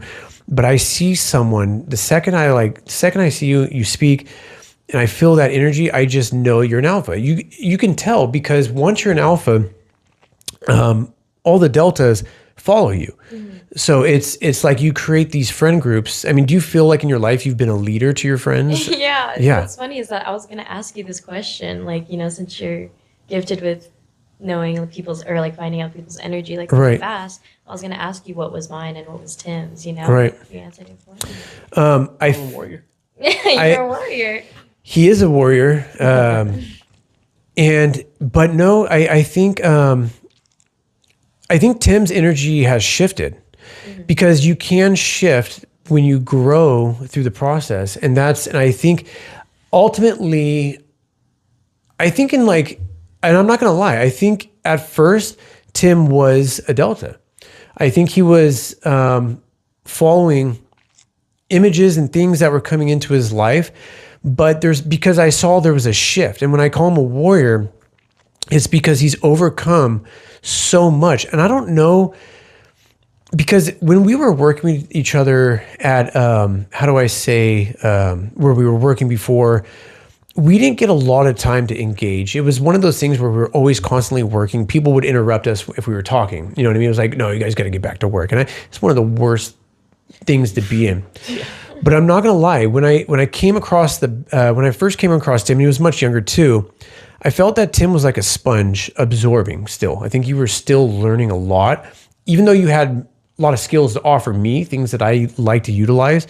I feel that I didn't feel a shift energy wise instantaneously that he was going to dictate the direction of my life, but there was a point, and I'm going to tell you where that shifted. And I think it was when he took a leap of faith and left the company and went into self. And I don't know what it was. And that's what I meant through like Vector and the way they trained you guys, because it's very inspirational, but there was a shift in you. And that shift 100% became an alpha shift because you were the leader at that. When you came back, remember you would visit us in the restaurant? Yeah. He would come back with people, with friends, more people from Vector. And he didn't come back. Like when the king sends his son out into the kingdom, like to go learn lessons, he says, bring back more wealth, bring back more money to the kingdom. That's what he was doing. He was constantly bringing people back. And you could tell that they looked up to him, that he was mentoring them. And that he had gotten to that point where it was a leadership skill that he had, and people looked up to Tim. And I remember that because your friend group was growing in Vector, and then it got to the point where you literally was the branch man, or you had your own office. Yeah. I remember you guys had your own office. You were running it, and that was the transition, and that was the point where something had shifted in Tim. And he had just absorbed, and I think, and I'm not gonna lie, where you were working together, you learned so many skills in that building, because that sells too. Absolutely. You're upselling there, you're selling, and you're like, the customers are grumpy sometimes. Oh, I told her the first time we hung out outside of work. We were like, actually the reason why we started hanging out at first was like, it was a funny situation. It was like, I have tea. Oh, I want to hear tea. Oh yeah. Right. So we were like, we were sharing like, stories back and forth. Mm-hmm. And then she had asked me a question. She's like, okay, like what about this? And then I told her about, a certain situation that happened, right. Where we worked. And I actually brought you up. I told her that there was 3 people, and it was you, me, and one of the food runners. The 3 of us made so much money together because of how well oiled our machine was. I told her like at night, every time like closing time, our managers would send everybody home. Yeah. There would be like 2-3 servers left. Yep. Call it 2 floor, 3 floor. Yes. Yep. And guess who was always, and I mean always, the last servers? It was me and somebody else. Yep. I was always closing. Scott was always also closing. So what that means was when the night rush comes in, they only had 3 servers to seat. My section, and I'm not saying this to kind of like pat myself on the back or anything, but my section, and he can attest to this, I had the biggest section. Yeah. The biggest it's chaos. Chaos. Biggest section. It was chaos. I had the most amount of like the big parties all at once. Back to back to back to back to back. I would not have been as successful as I was if it wasn't for Scott and that one food runner. It's a team effort. Dude, but we were so good. It was, dude, oh my gosh. The skill that I learned from that was just like being able to play as a team. Right. With like I trusted you. I trusted my food runner, and that was just this smooth. Every single night, even no matter how chaotic it was, no matter how bad it got, no matter how bad the kitchen was, no matter how bad the front was, Right. the three of us was smooth. And let me give you an example because, and this is another thing that you overcame, your fear of even becoming a server, because the way that our restaurant works really installs fear. He started as a host. I'll go up to my host now and be like, do you ever want to move up to server? They're like, hell no. They're like, no. Like, they're just scared to do it because it's rough.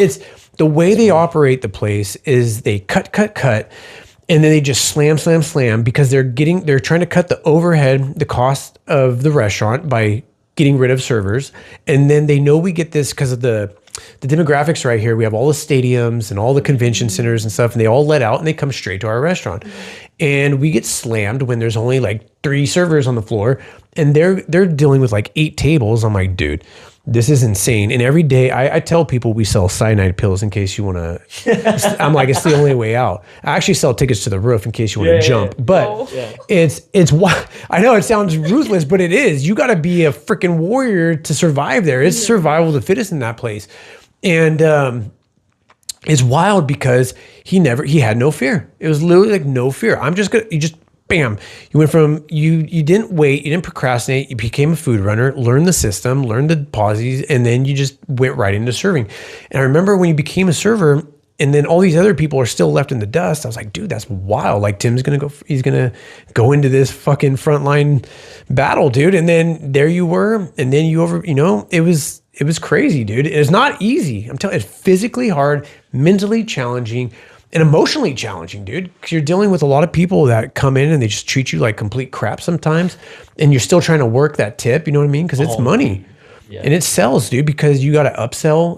If you're going to buy tequila, do you want to give them the Jose Cuervo or do you want to give them the Casadores, and upsell it to a, $15 shot? So it is sales and convincing someone that they should take the better deal or the more expensive beer or shot or whatever. It's not that easy as you think, but if you got that natural flow, that natural ability to communicate, it's just. Believe it or not, I had so much fun. Yeah. I know it was chaos. I know it was hard.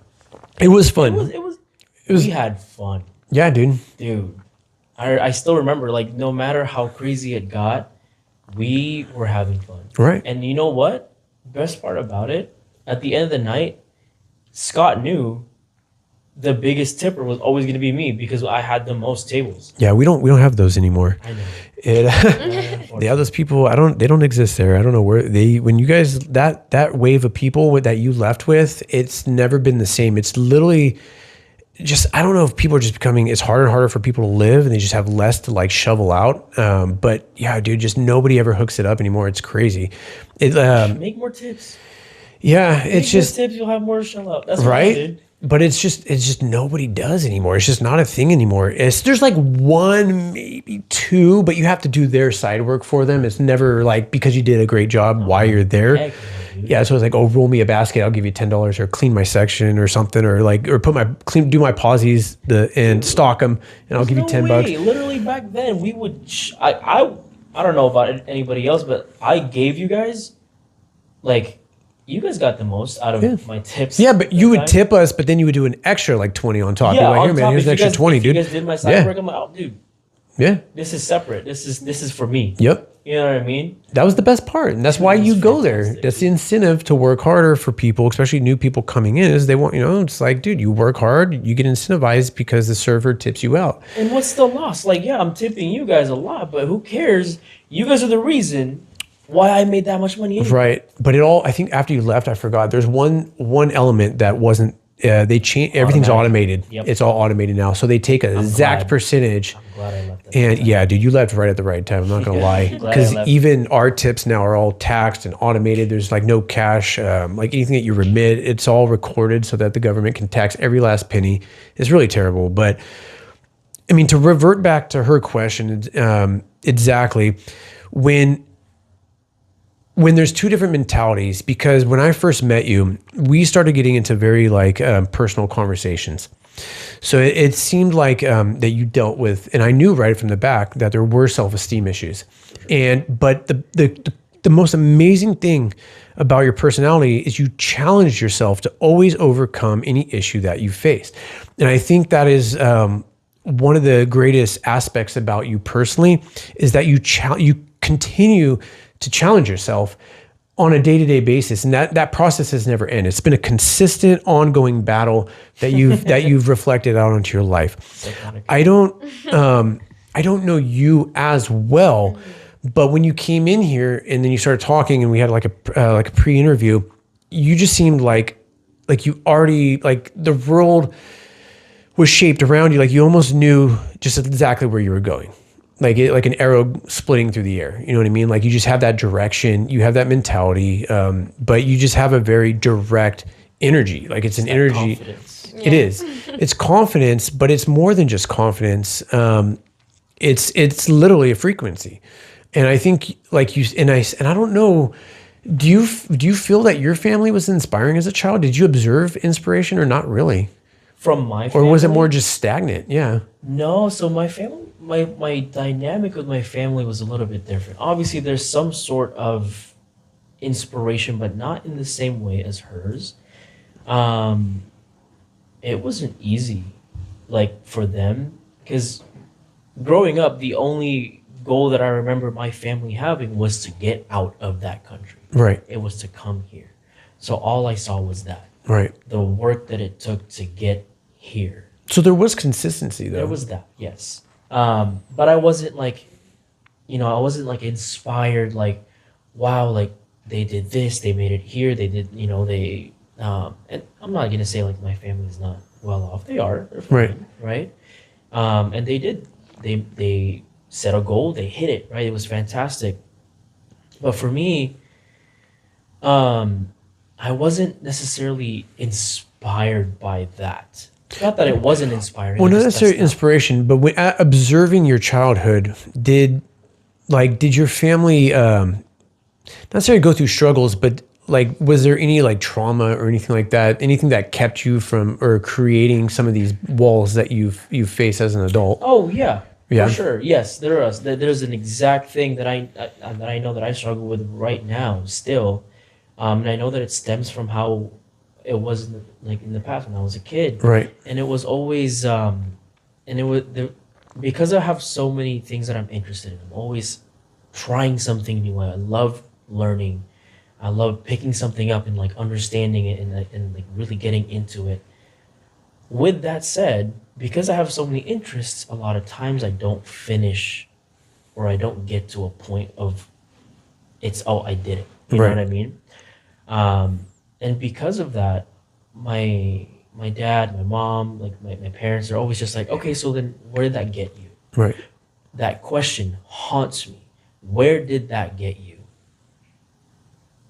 Like, I don't know, I loved it. You know what I mean? But it was always result driven.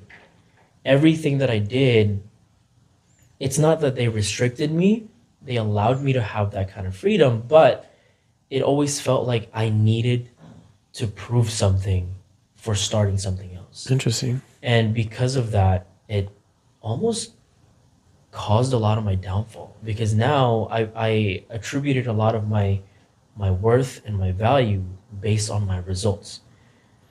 And like there's my dad used to say this all the time, like it doesn't matter what you've done, doesn't matter how much you're trying, doesn't matter how hard you were working at the time, show me what it got you. Right.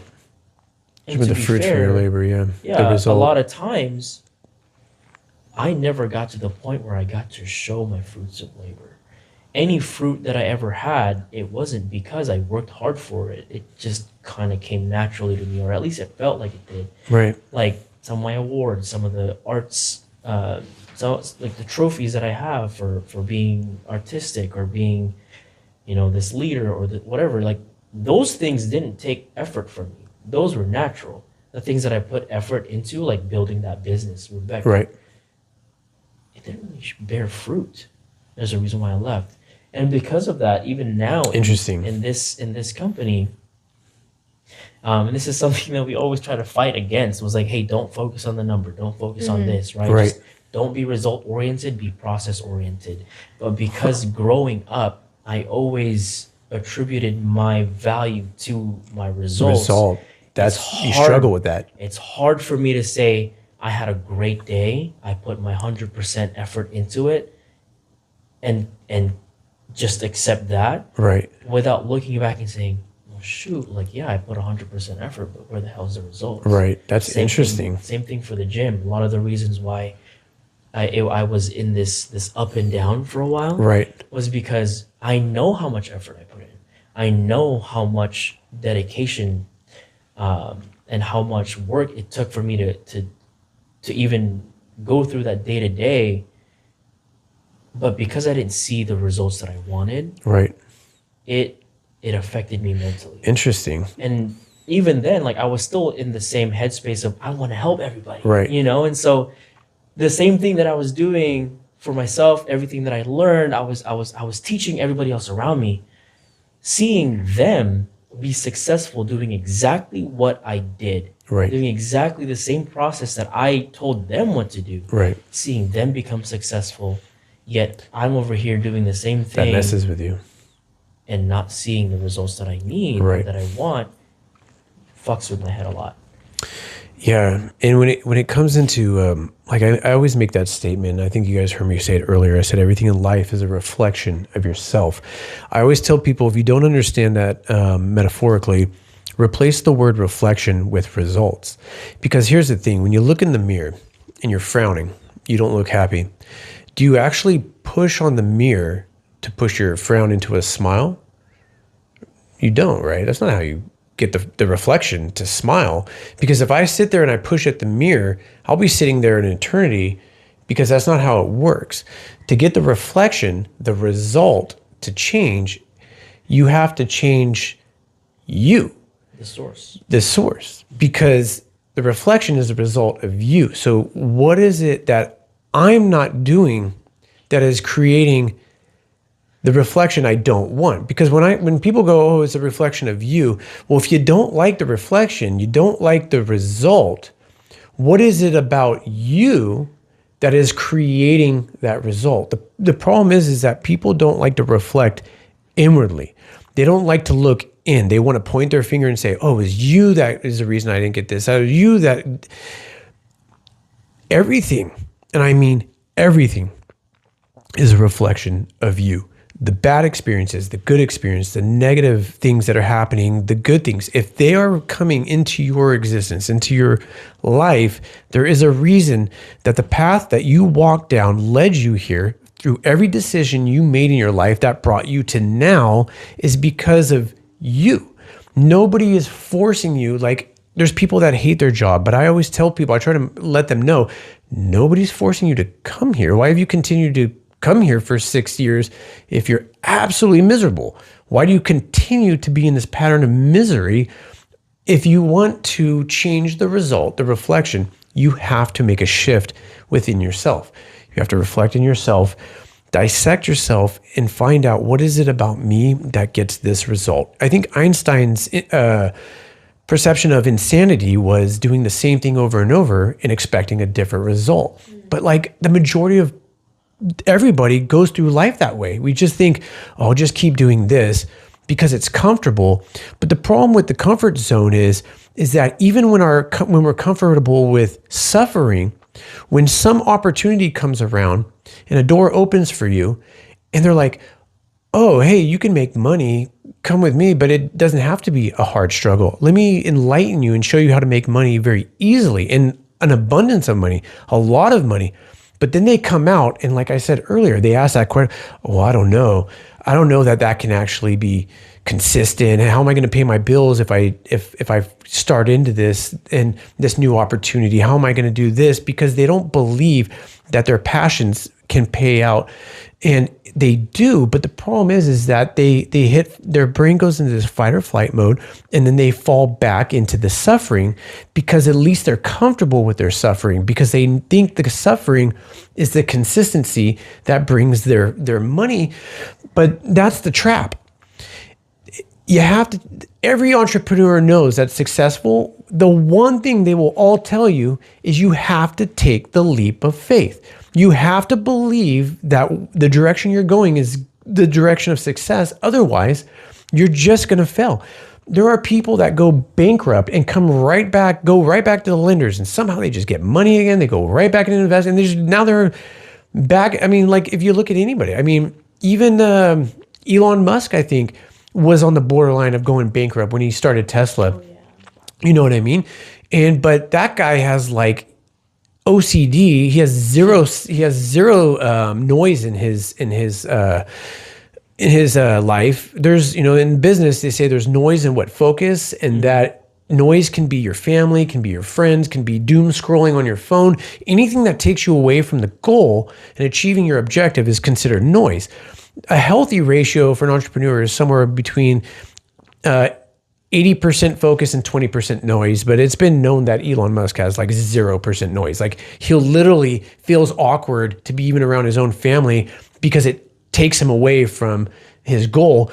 And I don't think that's a healthy way to live, but look, he's worth $1 trillion now. You know what I mean? And that's where it leads you, is that focus. But even for him in the beginning, the investors thought he was crazy for starting his company up. And Tesla was not thriving for a good minute. But the whole point is that when we were talking about reflecting on yourself, that you brought that up, it's true. And it's just to get the reflection, to get the result that you're looking for, you have to shift from within.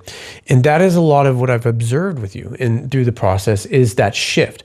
And that's when she asked, do I think that you or Tim differ in that way? I think that is not something set in stone. It's just what comes sometimes it may never come in your life, becoming an alpha.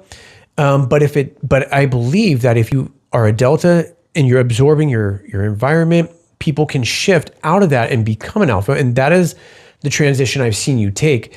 And I know that because early in your life, you were dealing with a lot of these, these emotional states. But dude, it's like the warrior in you is like some of us escape that shell. It's just different times in our life. And I've literally physically witnessed that process. And I think it's amazing and it's inspiring. And that's, like I said before, that's part of the reason I brought you here. I think our guest here too is a very unique person. I think there's a reason why you guys have met each other. There's a reason why I brought you guys here today. I really urge you guys, like he said, learn as much as you can, but really don't forget to leave your imprint on the world. Your who you are. Don't forget yourself in the process, because it's really your higher self that is the true self. We all build these things called egos. And unfortunately, we were both talking about, you guys are both religious, okay? There's a scripture in the Bible where it says getting into heaven is harder than getting through the eye of a needle. Most people don't know what that scripture means. They think the eye of a needle is the point of a tip of a needle. No. The needle that they're referring in the King James Bible is a small door on the side of a castle. I'll show you guys real quick. Let me validate this. Is a needle what they call a small door on the side of a castle? That's right. Sometimes a small narrow door is called a needle's door or just a needle. It's kind of a metaphor, like the idea of going through the eye of a needle. So if you hear that phrase, it's usually about a tiny, super narrow passage. Okay. So when you're going through that passage, what they're referring to is when a camel, so in the Middle East, where the Bible, all these scriptures come from, they had these castles. They had the drawbridge that goes down, right? At night, they raised the drawbridge so invaders couldn't invade the castle. But there's a very small door, just a normal sized door on the side of the drawbridge. So late at night, people could come in and out still. That door in England is called a needle. And that door, to get in it, when the camels would come through or a horse would come through, the horse had to shed everything that it was holding, or the camel. So when you have all the things that the camel would hold for the rider, to get through the door, it had to kneel and you had to take it all off. So the whole metaphorical point of that statement is saying you have to shed the ego to get into the gates of heaven. So I try to tell people, don't lose yourself in the process. The ego is not who you are, because the more and more success we gain, we start to our egos start to grow with that success, and we start to lose ourself, our higher self, our true self as people. Like he was saying, his passion is helping people. As you rise, help other people rise with you. And I promise you, I'm like literally feeling the emotion of it right now, but I guarantee you, you guys will build empires if you go in that way. Help those that are closest to you, help those that are around you. And I'm telling you, when you need an advocate one day, when you need someone to save your ass when you're in deep shit, they will come back to save you and pull you out of those cold waters. So remember that. Remember what I'm telling you right now. This is a very important thing about business. Build bridges with people and create friendships, create bonds. Because those friendships and bonds will come around one day to save your ass when you need it the most. And as big as powerful and intelligent as we think we are, we need a network of people to help us succeed. And I think that's probably things you're learning right now in these companies, these sales companies, because it's a foundation of sales. It's a foundation of business. And I never really got into anything like that, but somehow I'm around it, and I'm very observant of these things. And I don't know. I know but my wife worked for Oracle, and that's why I brought up Oracle earlier. And that's connect the puzzle pieces for you. But this they sell database systems to all the Fortune 500 companies around the world. But the whole point is I would just see these people coming straight out of high school and like intro level into her work. And they were like already making like $170,000 a year by the time they were 19, 20 years old. I'm like, this is crazy. I'm like, what do they do? And she's like, oh, they're just consultants. I'm like, just consultants? I'm like, what does that involve? They just help once the company buys the Oracle software, they just, they consult them in any kind of questioning or in issues that come up. And I'm like, that's a lot of money for a 19, 20-year-old to make. Just coming out of high school. She's like, some of them get it, some of them don't. They come in, and if they don't get it, if they don't catch on, then we just let them go. But the ones that catch on to it, they just like thrive in it. So it's like, dude, that's wild. But I was not that person. When I was 20 years old, I was on a different path. I was a party animal. So I was lucky that I got to live off the sweat of the back of my family and stuff, because they were the only ones who truly saved me.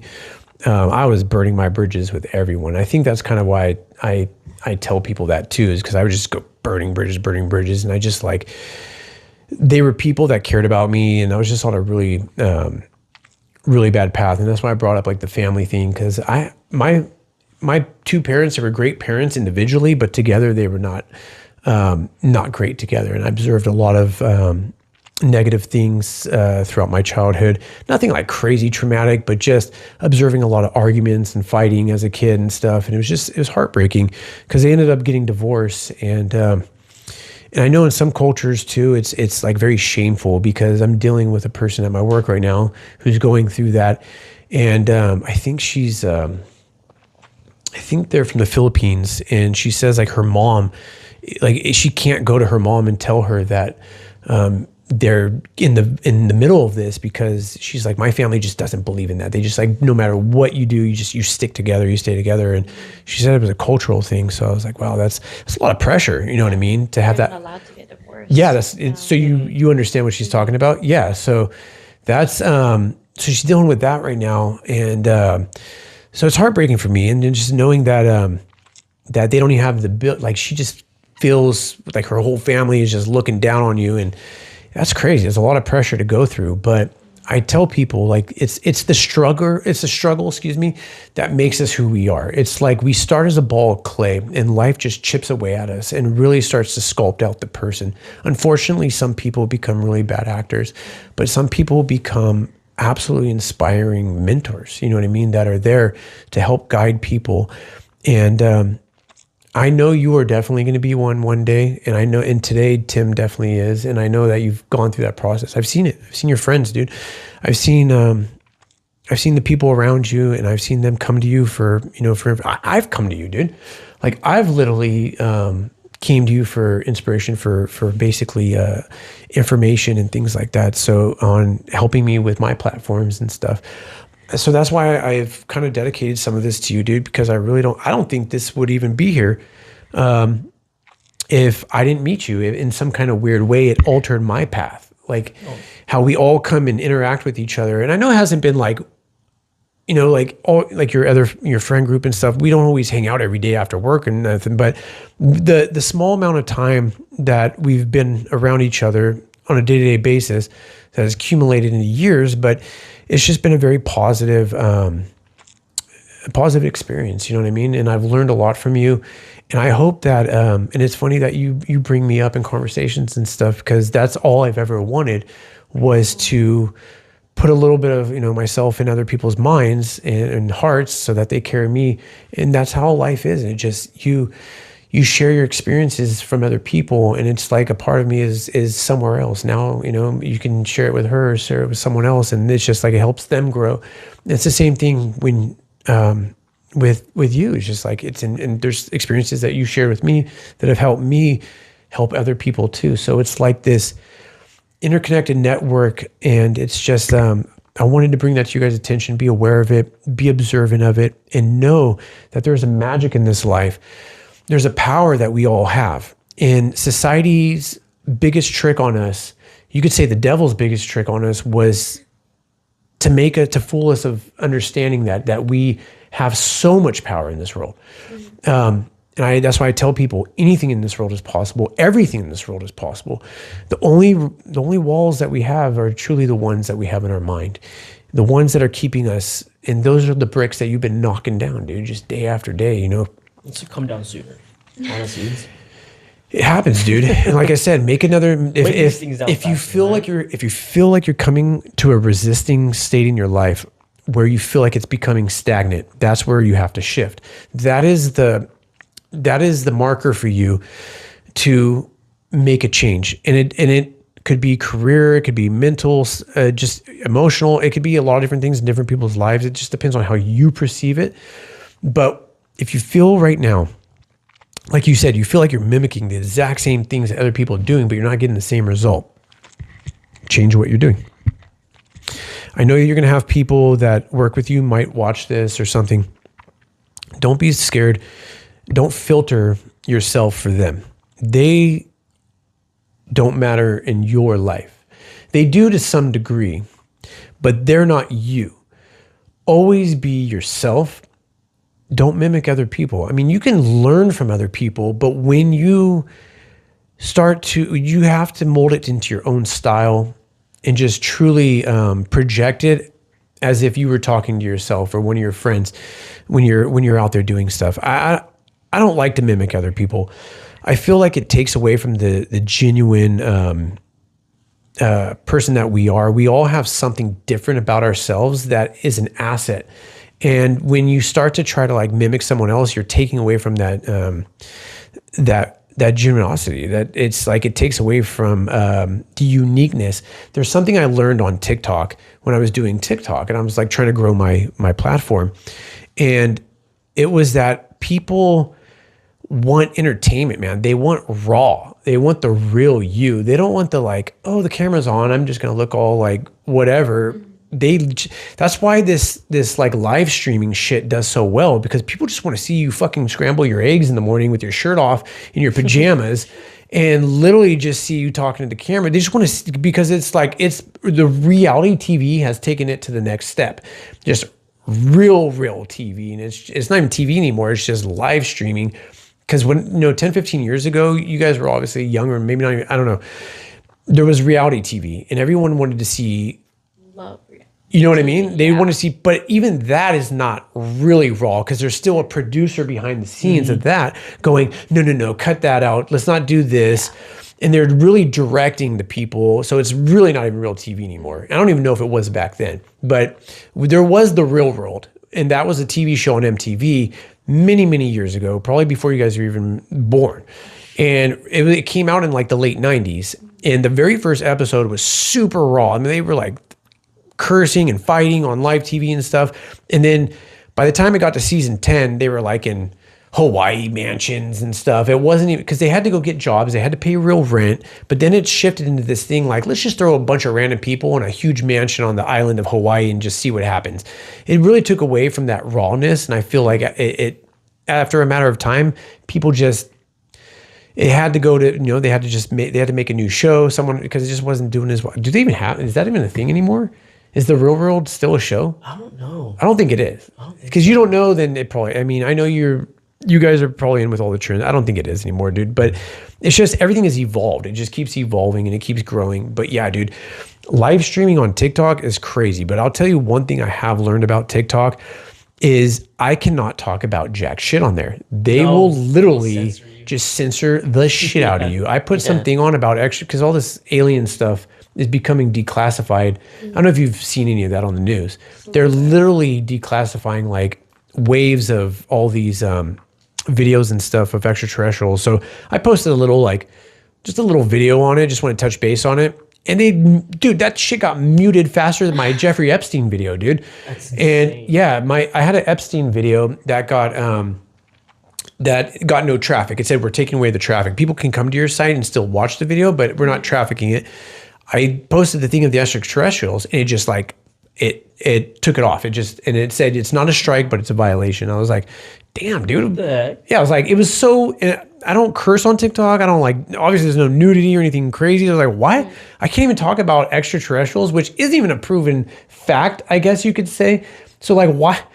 And so they were like, oh, it's a misinformation. It's like they replied, the AI thing was like, oh, it's mis or disinformation or something like that. I'm like, that's wild, dude. You can't even talk about aliens. I'm like, that's crazy. So yeah, I don't go live with any of that kind of stuff anymore. So now if I go live, it's with a recapture and we do the battles, and you could literally talk about brain rot all day and just people just toss money at you. So it's really, people want to be entertained. You know what I mean? It's really about entertainment more than it is genuine content, because I think we're in a new generation now where just people want the stimulation, you know what I mean? And then I think, and I started doing YouTube before TikTok became big, and TikTok I've seen has ruined YouTube because of the shorts. And psychologically, the shorts have created a low attention span for younger viewers, which is at max like 30 seconds. And after 30 seconds, they're like, okay, this is boring. Yeah. Like, dude, that's wild. That ruins YouTubers, because when you have a 20-minute video or longer, they're like, after 30 seconds, they're like, eh. And they don't even care that they're learning anymore. It doesn't have anything to do with learning. It's just like, what is the visual? What is the catch? Everyone just wants a hook.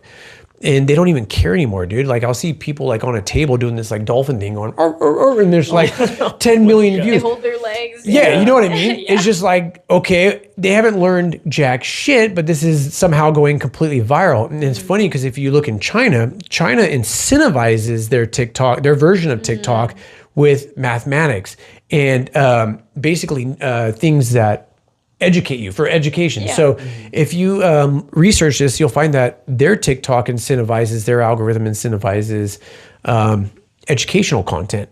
And they're strategically doing that on purpose, to help dumb down the US population. But whatever your it is what it is. But hey, if you're making money doing it, they said, like, what did they say? What's the saying? If you can't beat them, join them. Yep. Yeah. So, the money really is, if it's not spiritual, money really is the end game. And it really is, unfortunately, the concept that we all have to live by. And I'm not going to lie, dude, people who say money doesn't help with happiness, well, those people have never been broke. Because I'm telling you right now, it does. And it increases, my brother told me one time, because he works in the medical field, he said, dude, a rich person's percentage of living through cancer is much higher than someone who's poor. Because it's not till you get to that table when they're like, oh, you want your chemotherapy? Okay, well, your insurance covers that much and your portion is $380,000. I'm sorry, can you say that again? Yeah. So you mean I have to have more than $250,000 to live? Mm-hmm. Yeah, because who the hell is going to pay? You think they're not paying for your chemo and your radiation? One like CAT scan's like $10,000. So you're talking about these treatments. So he's like, dude, big pharma is a business. It's like, if you want to live, you better pay up. It's about money. It's not about morals. It's not like, oh, this person's going to die, let's save him. Nobody gives a shit about you. It's like, they want you to give them money to enrich them, to help you survive. So if you're broke, a lot of these people that are poor, they don't even get the treatment or the best treatments out there because they don't have the money available to them. So we all know that money can improve life expectancy. It can improve the quality of your life. and which can generally, release or reduce the amount of stress to allow you to live a better life. Whether you suffer from real mental illness or not, that could be the main barrier. But if you're not dealing with true mental illness, yeah, obviously money is where you want to be. And if you can make more of it, why not? So try to do it to the best of your advantage. Help as many people as you can while you're along the journey. And yeah, man, just really, like I say, always be yourself and just do you and do it to the fullest, and never do it for anyone else. But people say, oh, I do it for my family, I did it for this. No, do it for you, dude. Because when you do it for you and you're always who you truly are, that's when you will finally resonate and shift, and the frown will turn into that smile you've been looking for. I promise you that, man. Create your dream. Like, this universe is your canvas. Paint your dreams, not your nightmares, dude. Because so many people are just painting their nightmares every day when they go into the world. Oh, I dread this job. I hate this thing. I don't know, but I know that I know you guys are going to do well. I would love to have you guys come back if you guys are ever wanting to come back on the show. Of course. And 100%. I really want to learn more about you too, because I've known Tim for a long time. I feel that you have, like I said, there's something special about you too. There's something about you that's very driven, and I already see that in just a little bit that I've gotten to know you. So I would love to touch base more on that later, and be able to help more throughout your career. Kind of like go back how I said to Tim, like what would you say to yourself, to your younger version? Because the funniest thing about life, the trick that it plays on us is we all get older. Yeah. And time seems very slow when we're young, but it really starts to speed up right as you're hitting that peak at right about 28. It gets right as you're about to hit 30. Life is like a roller coaster, just slowly going up. And then right when you're about to hit 30, then days go by like minutes, and years go by like months, man. It feels like 1 month is like a whole year. And it's just, but we change. There's like these shifts that we do in life.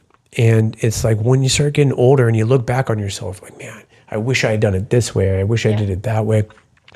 It's something I like to ask when people start getting, like he said, he was 28 years old. That's why I was trying to ask him, what would you tell your younger version?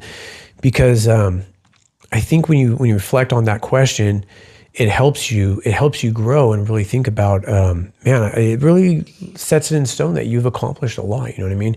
I feel like as people, we lose that about ourselves. We don't see the accomplishments, and we're down on ourselves all the time sometimes. And some of us aren't. Some of us are just completely driven. And we're just like, dude, I own the world. You know what I mean? And I'm not going to lie. I get that. And I'm not trying to I don't like to fill people's heads, but that's kind of like I don't know if you resonate with that, but I feel like that's kind of the person you are. Does that seem, am I close or am I wrong? Just completely driven. Yeah, that you feel like you're a driven person. I will say that I grew up in a very lonely state, and we were not well off. Like we were pretty poor growing up, right? I have 5 siblings, but we didn't all get along. So yeah, I grew up pretty lonely, which kind of made me really love talking and getting to know other people and making a connection with people. That's why I really like this job, because that's what I started to get really good at. And because I grew up because we grew up poor, it made me hungry and motivated to make a name for myself, to earn it and work hard for myself. And growing up, my parents were always working hard, working late. Like I would barely see my dad for days. You know what I mean? Yeah. And anytime I'd see him, he'd only be home for 2 hours at midnight and then go back straight to work. That's wild. You know what I mean? And then my mom was working all the time. So my grandma would be the one taking care of me. I wouldn't see her for a long time. But we would still live in the same house. So it's weird living with so many people, 7, 8 people max, and either not getting along with them, not speaking to them, or not seeing them for days. Right. You know Interesting. I mean? And then looking back on it now, because we all have a really good relationship. We're all in a better place now. You know, my family's well off. Nice. Everyone's confident in themselves.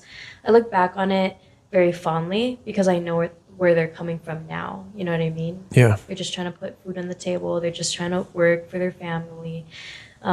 it's not anybody's fault, but Right on. it really gave me a lot of strengths, and that is really good and particular to Absolutely. this field. Of course. You know? It's completely shaped who you are. Yeah.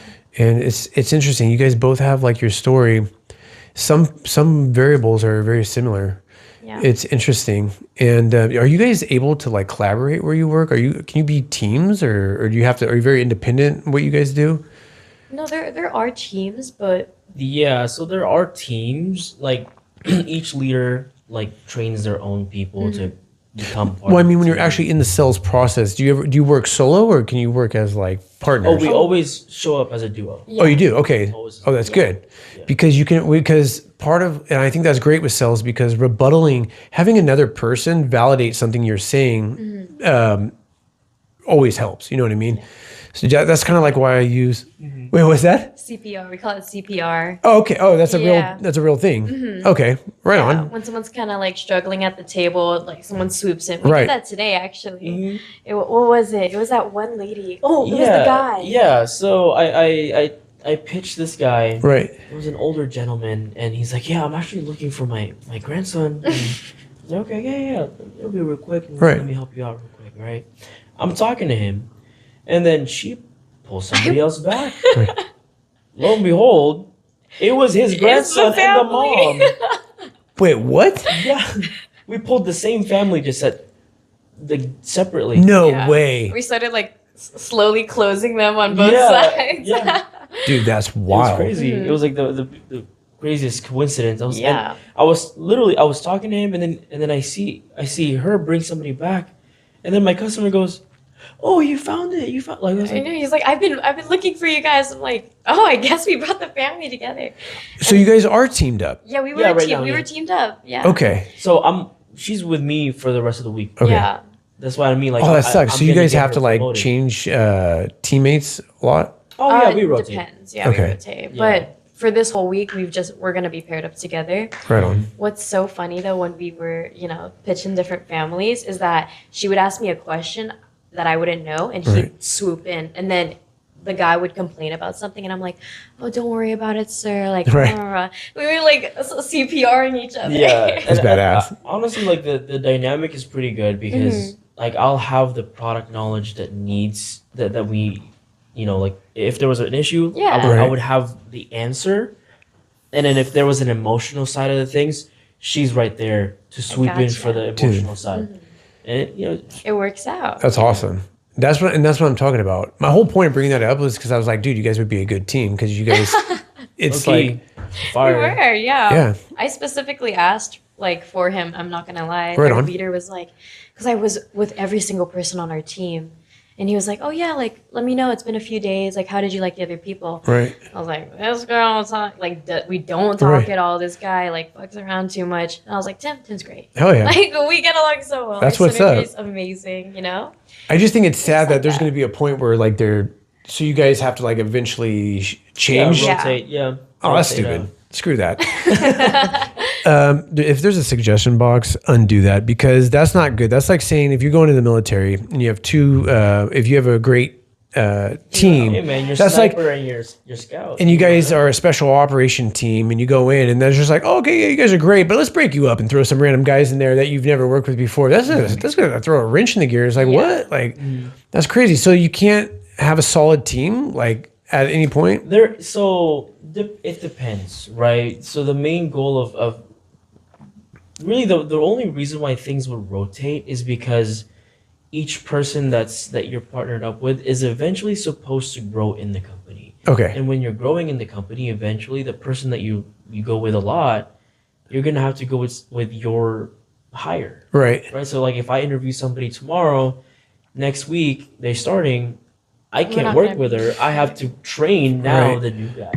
And Gotcha. So same thing for her. But she's such a fast pace, like 1 week and that's it. And then Oh you're- no, that's just an example. Oh, yeah. okay. But if like let's say her and I prove that hey, this is a duo And it's really working, well right? Yeah. together, Then that, more often than not, we will get paired a lot. okay, gotcha. More often. That makes more sense. Yeah, yeah. Right now, this is our trial run. Yeah, this Yeah. is Got you. like, Okay. Actually, when she's saying that she requested for me, funny enough, I was the only one that didn't get scheduled with her. Oh, Yeah. really? Oh yeah. I was the only one. I worked I with literally everyone except you. we went out of our way Huh. to work together. Who controls that dynamic? Is that I think just our leaders, Yeah. yeah. okay? It's just random though. It's not anything was. political. Yeah. It's what's No, funny no. is that I worked with someone from a different team before I worked with you. Mm-hmm. Yeah, I worked for a completely different leader before Okay. I even got to you. Mm-hmm. Interesting. Yeah. Yeah. No, you guys definitely make a good team. You guys accent each other, and Really that's matching right now. yeah. No, dude, but I mean that. I mean that genuinely. I mean, there's sometimes these things just happen naturally, and yeah, dude, that's freaking amazing. That's cool. I'm That's glad. why we're gonna kick everybody's ass this week. So Hell on yeah. record. On record. On record. On Damn. record. On Like, record. literally on you record. have no idea. Guys, you guys have no idea. On the drive to work today, I told her, hey, before I turned on the car, okay, I opened my car door because we Right. carpooled. I opened my car door after we had a meeting. Like I get in the car and I said, you and I are gonna talk. I was pissed this Right. morning. I was like, these people, I've seen this before. Yeah. these guys have forgotten who the fuck I am. There you go. No. I'm kicking your fucking ass, every single Yep. one of you. I don't give a fuck. We're winning. We're winning this week. There you She's go. getting promoted. Speak it into existence, No, dude. she's Exactly. getting promoted, and I'm gonna hit the alpha Oh yeah. all at the same time. Yep. Before they do. There you go. And that's exactly how it should be said, dude. Mm-hmm. It's not about, oh, I hope I win or I may, but No. No, we you're will. winning. You're You should have dedicated. heard. You Yep. should have heard how I was talking. Oh yeah. It got to the point where I'm driving. Mind you, we had a long drive. We were having a conversation. Not once did I look at her.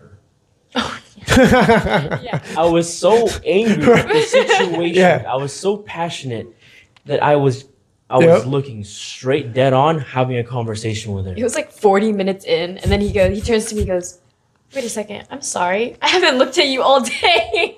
Yeah, I whole was ride. like, yeah, I'm so sorry. I haven't even looked Yeah. at you. It's This like, time. Tim, you just ran 4 red lights, dude. I was that Are mad. you okay? No. I was that like not like mad, but that's how passionate I felt about the situation. I was Right. like, Yeah. there's no way this is happening right now. Mm-hmm. I felt like who I was as a person and who I believed I was disrespected Right. by the people that That's I thought disrespectful. I could trust, and I was like, no, Dude. no. Anger in driving is a weird phenomenon. They call it blacking out because you've been so angry and you get to your destination. Like, dude, I don't remember how I got here. I'm completely sober right now, Yeah. but I'm just like Isn't angry. it called like highway hallucination or something? I think so. I think Right? you know what I'm talking about. Yeah, exactly. Like you literally Yes. just remember the road. It's a real phenomenon. Yeah. Yeah. I just call it Because your mind is some. somewhere else. Mm-hmm. You know what I But mean? like you Pilot. drive perfectly fine. Yeah. Oh yeah, Crazy. Yeah. yeah. It's the same part of the brain that's like when you're driving home drunk. And I don't know if you guys have ever done that. I don't recommend that to anybody. But no, I have. No, because we sell never alcohol done at the that. restaurant. There's a guy that I have there. I don't want to say his name here because he might watch the show. But I've never he done that. eventually gave me his phone number because I don't know if you guys know. Well, I know Tim knows. I don't drink. So I haven't drank in over 13 years. But so I definitely am not drinking and driving. But what was I going to say? They call me, and I don't have anything against drinking. It's just not in my car. I used to drink when I was younger, but I just don't drink anymore. But he gave me his phone number because like, dude, I just want to. I'm so like I'm drunk. I want to make sure call you and let you know I got home okay. I'm like, that doesn't sound good. Maybe you should take a fucking Uber, dude. I don't know, but I'm just you know what I mean. But like, no, I'm not taking an Uber. So I'm like, all right, well, let us know you got home okay. Doesn't mean you didn't kill a couple people on the way, but it's just it's wild though because yeah, people still get home even though they're blacked out drunk. Yeah, so the brain. Yeah, Who would ever do that? but they say you could be drunk on anger, Crazy. like you know what I mean, I was. like literally I was. drunk on anger, and we've all been there. I've been there for sure. I'm a Gemini, so it's like there's two sides of the coin. But shoot. what There he is. are you? Yeah. Dude, no way. That's wild. Right. Do you guys do the whole? Do you know what you are? Or I'm a Libra. a Libra? Libra. Yeah. That's crazy, dude. Yeah, So me being upset is not normally apparent. yeah. I'm like two sides of the coin, I guess. There's a very like I don't like to show the other side very often, and I say very few people will see anymore. I think having children help you with that. It helps you. I think it's, if anything, having a kid, it's given me patience in life. I think that's the one thing that I've learned from fatherhood is patience for sure.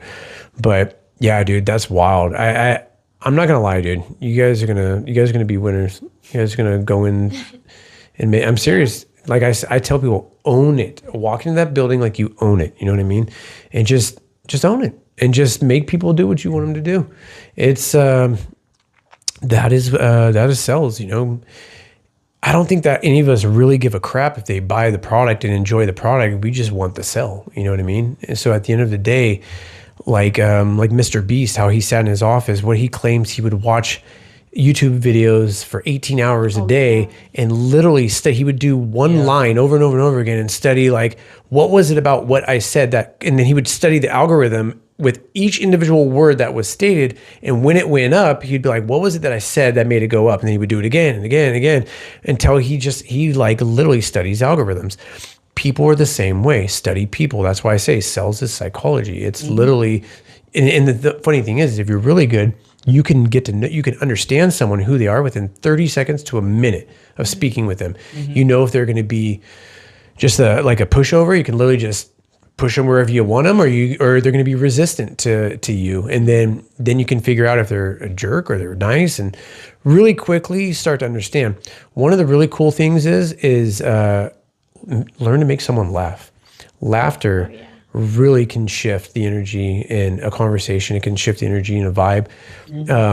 And even in relationships, it's like, even when it comes to like relationships, they say, you know, a lot of people are attracted to a spouse that can draw laughter out of them. And it's just something that people are attracted to. So I think that even in business, believe it or not, I think getting someone to laugh during a conversation is actually important. It helps them lose their guard and feel open to you, to listen to you at that point. And you're like, man, because believe it or not, getting someone to laugh is also a form, like comedians are considered very intelligent. It's a form of intelligence. So understanding the human psyche and how to get people to laugh is a skill. So if you guys feel like you can utilize that too, do that. But, you know, just shoot the shit with people. But Always.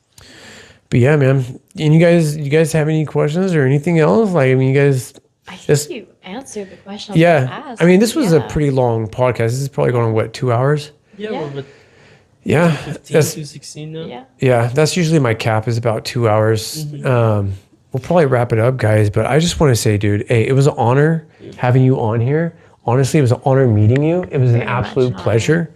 I would love to have you guys back on at any time. Are you guys gonna let anyone know about this podcast? Are you gonna tell them to I watch it, already or oh, you did? Oh yeah, he did today.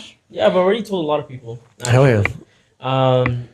And like I said, like I want to introduce more people into this world that you've already you've been building this whole time. I have friends that are really just starting in their career within this space. Right. And I think you know, getting to meet them would also be a good thing. And my friend Carson Yeah. is the next person that I want you to meet. He started streaming on TikTok just for fun. And then we did some stupid video. I challenged him to do something. And since then, he was like, you know what? Because of that one challenge, he got out of his comfort zone. Right. And now he's taking streaming seriously. Went to Kai Cenat's Streamer University. Oh my thing. gosh, did he? He went and everything. He didn't get, I don't think he went in, or he got to Like qualify? qualify, but he went. He did it. Like, spur of the moment, he's like, he calls me at like 3 a.m. I'm building furniture. And he just goes, Tim, just so you know, because of that stupid challenge that we're about to do, we haven't even done it yet. Because of that challenge, I'm now at the Streamer University. And I was like, what the hell? It's crazy. When did this happen? And then he's just, yeah, dude, like now I'm like super excited. Now I'm Right. here out of nowhere. And then since then he's been consistent. He's streaming wild. every single day. And I want you to get to meet this Right guy. on. think Dude, I you and him appreciate would, like, that. You and him would And have that's a really good vibe. And that's what this is all about. And especially in the beginning, it's about networking. And I feel like I made an original video for the podcast. I don't know if you saw that one. It was me sitting here, and then I was sitting Yeah. here. I shifted. I was podcasting myself, Mm-hmm. and you have to see it. It's really cool. But I asked myself, what was the reason for you creating the podcast? And I said I wanted to I wanted to create a podcast for just regular people, for just everyday people, not famous people, not people that are exceedingly wealthy, because I believe we all have a story to tell. And I wanted to give a platform for people where they felt confident that it was a nice place to come and your voice would actually be heard.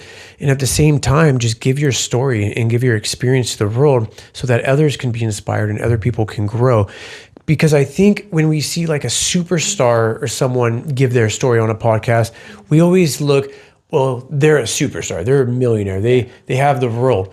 But when you see the success of just people that are like you, like me, and someone else, they can relate more to those people. And I think that's the power of my podcast, is letting the viewer relate with the guest.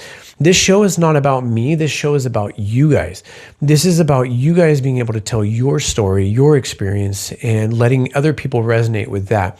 And that is my gift to you guys, is to basically let you guys express yourself in a professional setting. So that's why I created the podcast. I think that every time I have a person come on, you guys bring with you more people, because you have friends, and then they want to subscribe to see you, and then they come see, and then it helps the podcast. And it's just this revolving door that helps growth.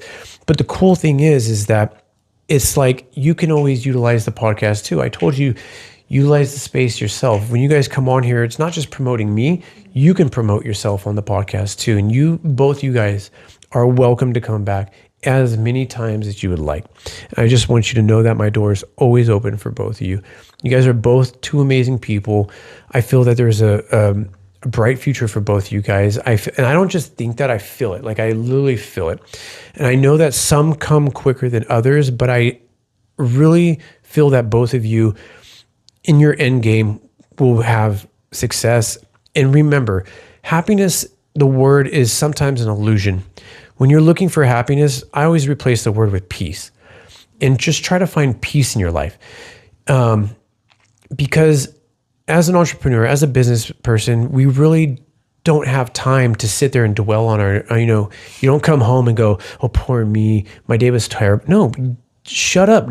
Happiness was never guaranteed you. It doesn't say anywhere in the Bible you deserve to be happy. It doesn't say anywhere in any philosophy you deserve to be happy. Nowhere in the universe does it guarantee your happiness.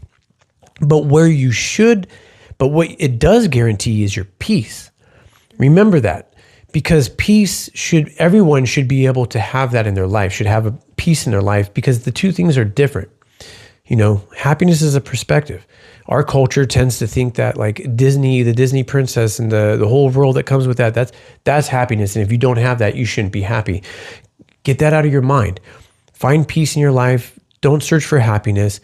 And I'm telling you, money is also frequency, and you can resonate with it, and it can attract into your life. Live a life of abundance. And when you're going through your day-to-day, live in a state of gratitude. That state of gratitude, being happy for the little things you already have, your life itself, God, the food on your table, the friends and the people you meet, these beautiful, amazing people, you're always interacting. This is something to be grateful for, the whole experience of our life itself. And I think we tend to forget that about our lives, is how valuable this time is. Because remember, time is the most valuable asset you will ever have. It is the one asset you can never buy back when you lose it. Because once you go through life, that's it. And it is, and so really just, instead of struggling, instead of sacrificing your time to make money while enjoying your time. You understand that? Enjoy the experience, enjoy the ride, smell the roses on the path, and make money having fun. Make money being you. Just that's the secret of life. The secret of life is that we feel like we're in this rat race, the struggle. It's hard, but all you're doing is causing resistance, and resistance always causes suffering. So let go, because letting go is the first step. And let the river of life literally take you where it's supposed to put you, because once you let go and you just let yourself be yourself, the stars will align for you, dude. Everything will come in. And if you talk to any successful people, they will agree with that. They will tell you that is the secret of life. Really having faith in yourself and really just letting go to your doubt, because it's that doubt that really is weighing you down. But I just wanted to say thank you both. Like I really feel, like you guys are a part of my family now. So it really means a lot to me that you guys came here. And I really appreciate it. And I really hope you guys had a good time. So I did. Yeah. And I just want to say thank you, Scott. I mean, like, I appreciate you a lot. I'm glad I finally got to meet your son. You know, it's been that's my pride and joy right there. This guy's he's going to be amazing. And I wanted him to be here today because I want him to observe. He has his own podcast, and I want him he wants to be a gamer, entrepreneur, a podcaster, and I want him to see, I want to teach him the ropes on how you build friendships and bonds and things, and how you really set up and how it's actually work at the same time. Because even though when you're looking at the screen, it looks fun as we're observing and watching other people, but there's so much that goes behind it. You know what I mean? I don't have a team. I've literally put my imagination into a little room and tried to make it my best. You know, I tried to put these stars on the sky so that the stars reflect. I don't know if you guys noticed, I keep saying the stars are going to align for you. I'm trying to reflect that in every visual in this room. The colors, the blue and the pink, representing that, this show is for both men and women and everything in between. It's like, it's for everybody. It's for you guys. And I really appreciate you guys being a part of that puzzle. So thank you guys for coming on. And thanks again, man. And I would love to have you guys back on. No, absolutely. Sure. So I'll be back. 100%. Hey, dude, honestly, you guys, I know you guys will be back, and I know you guys are going to do amazing. And I just want to say, you guys, thank you again, and thank you for watching Scott Talk.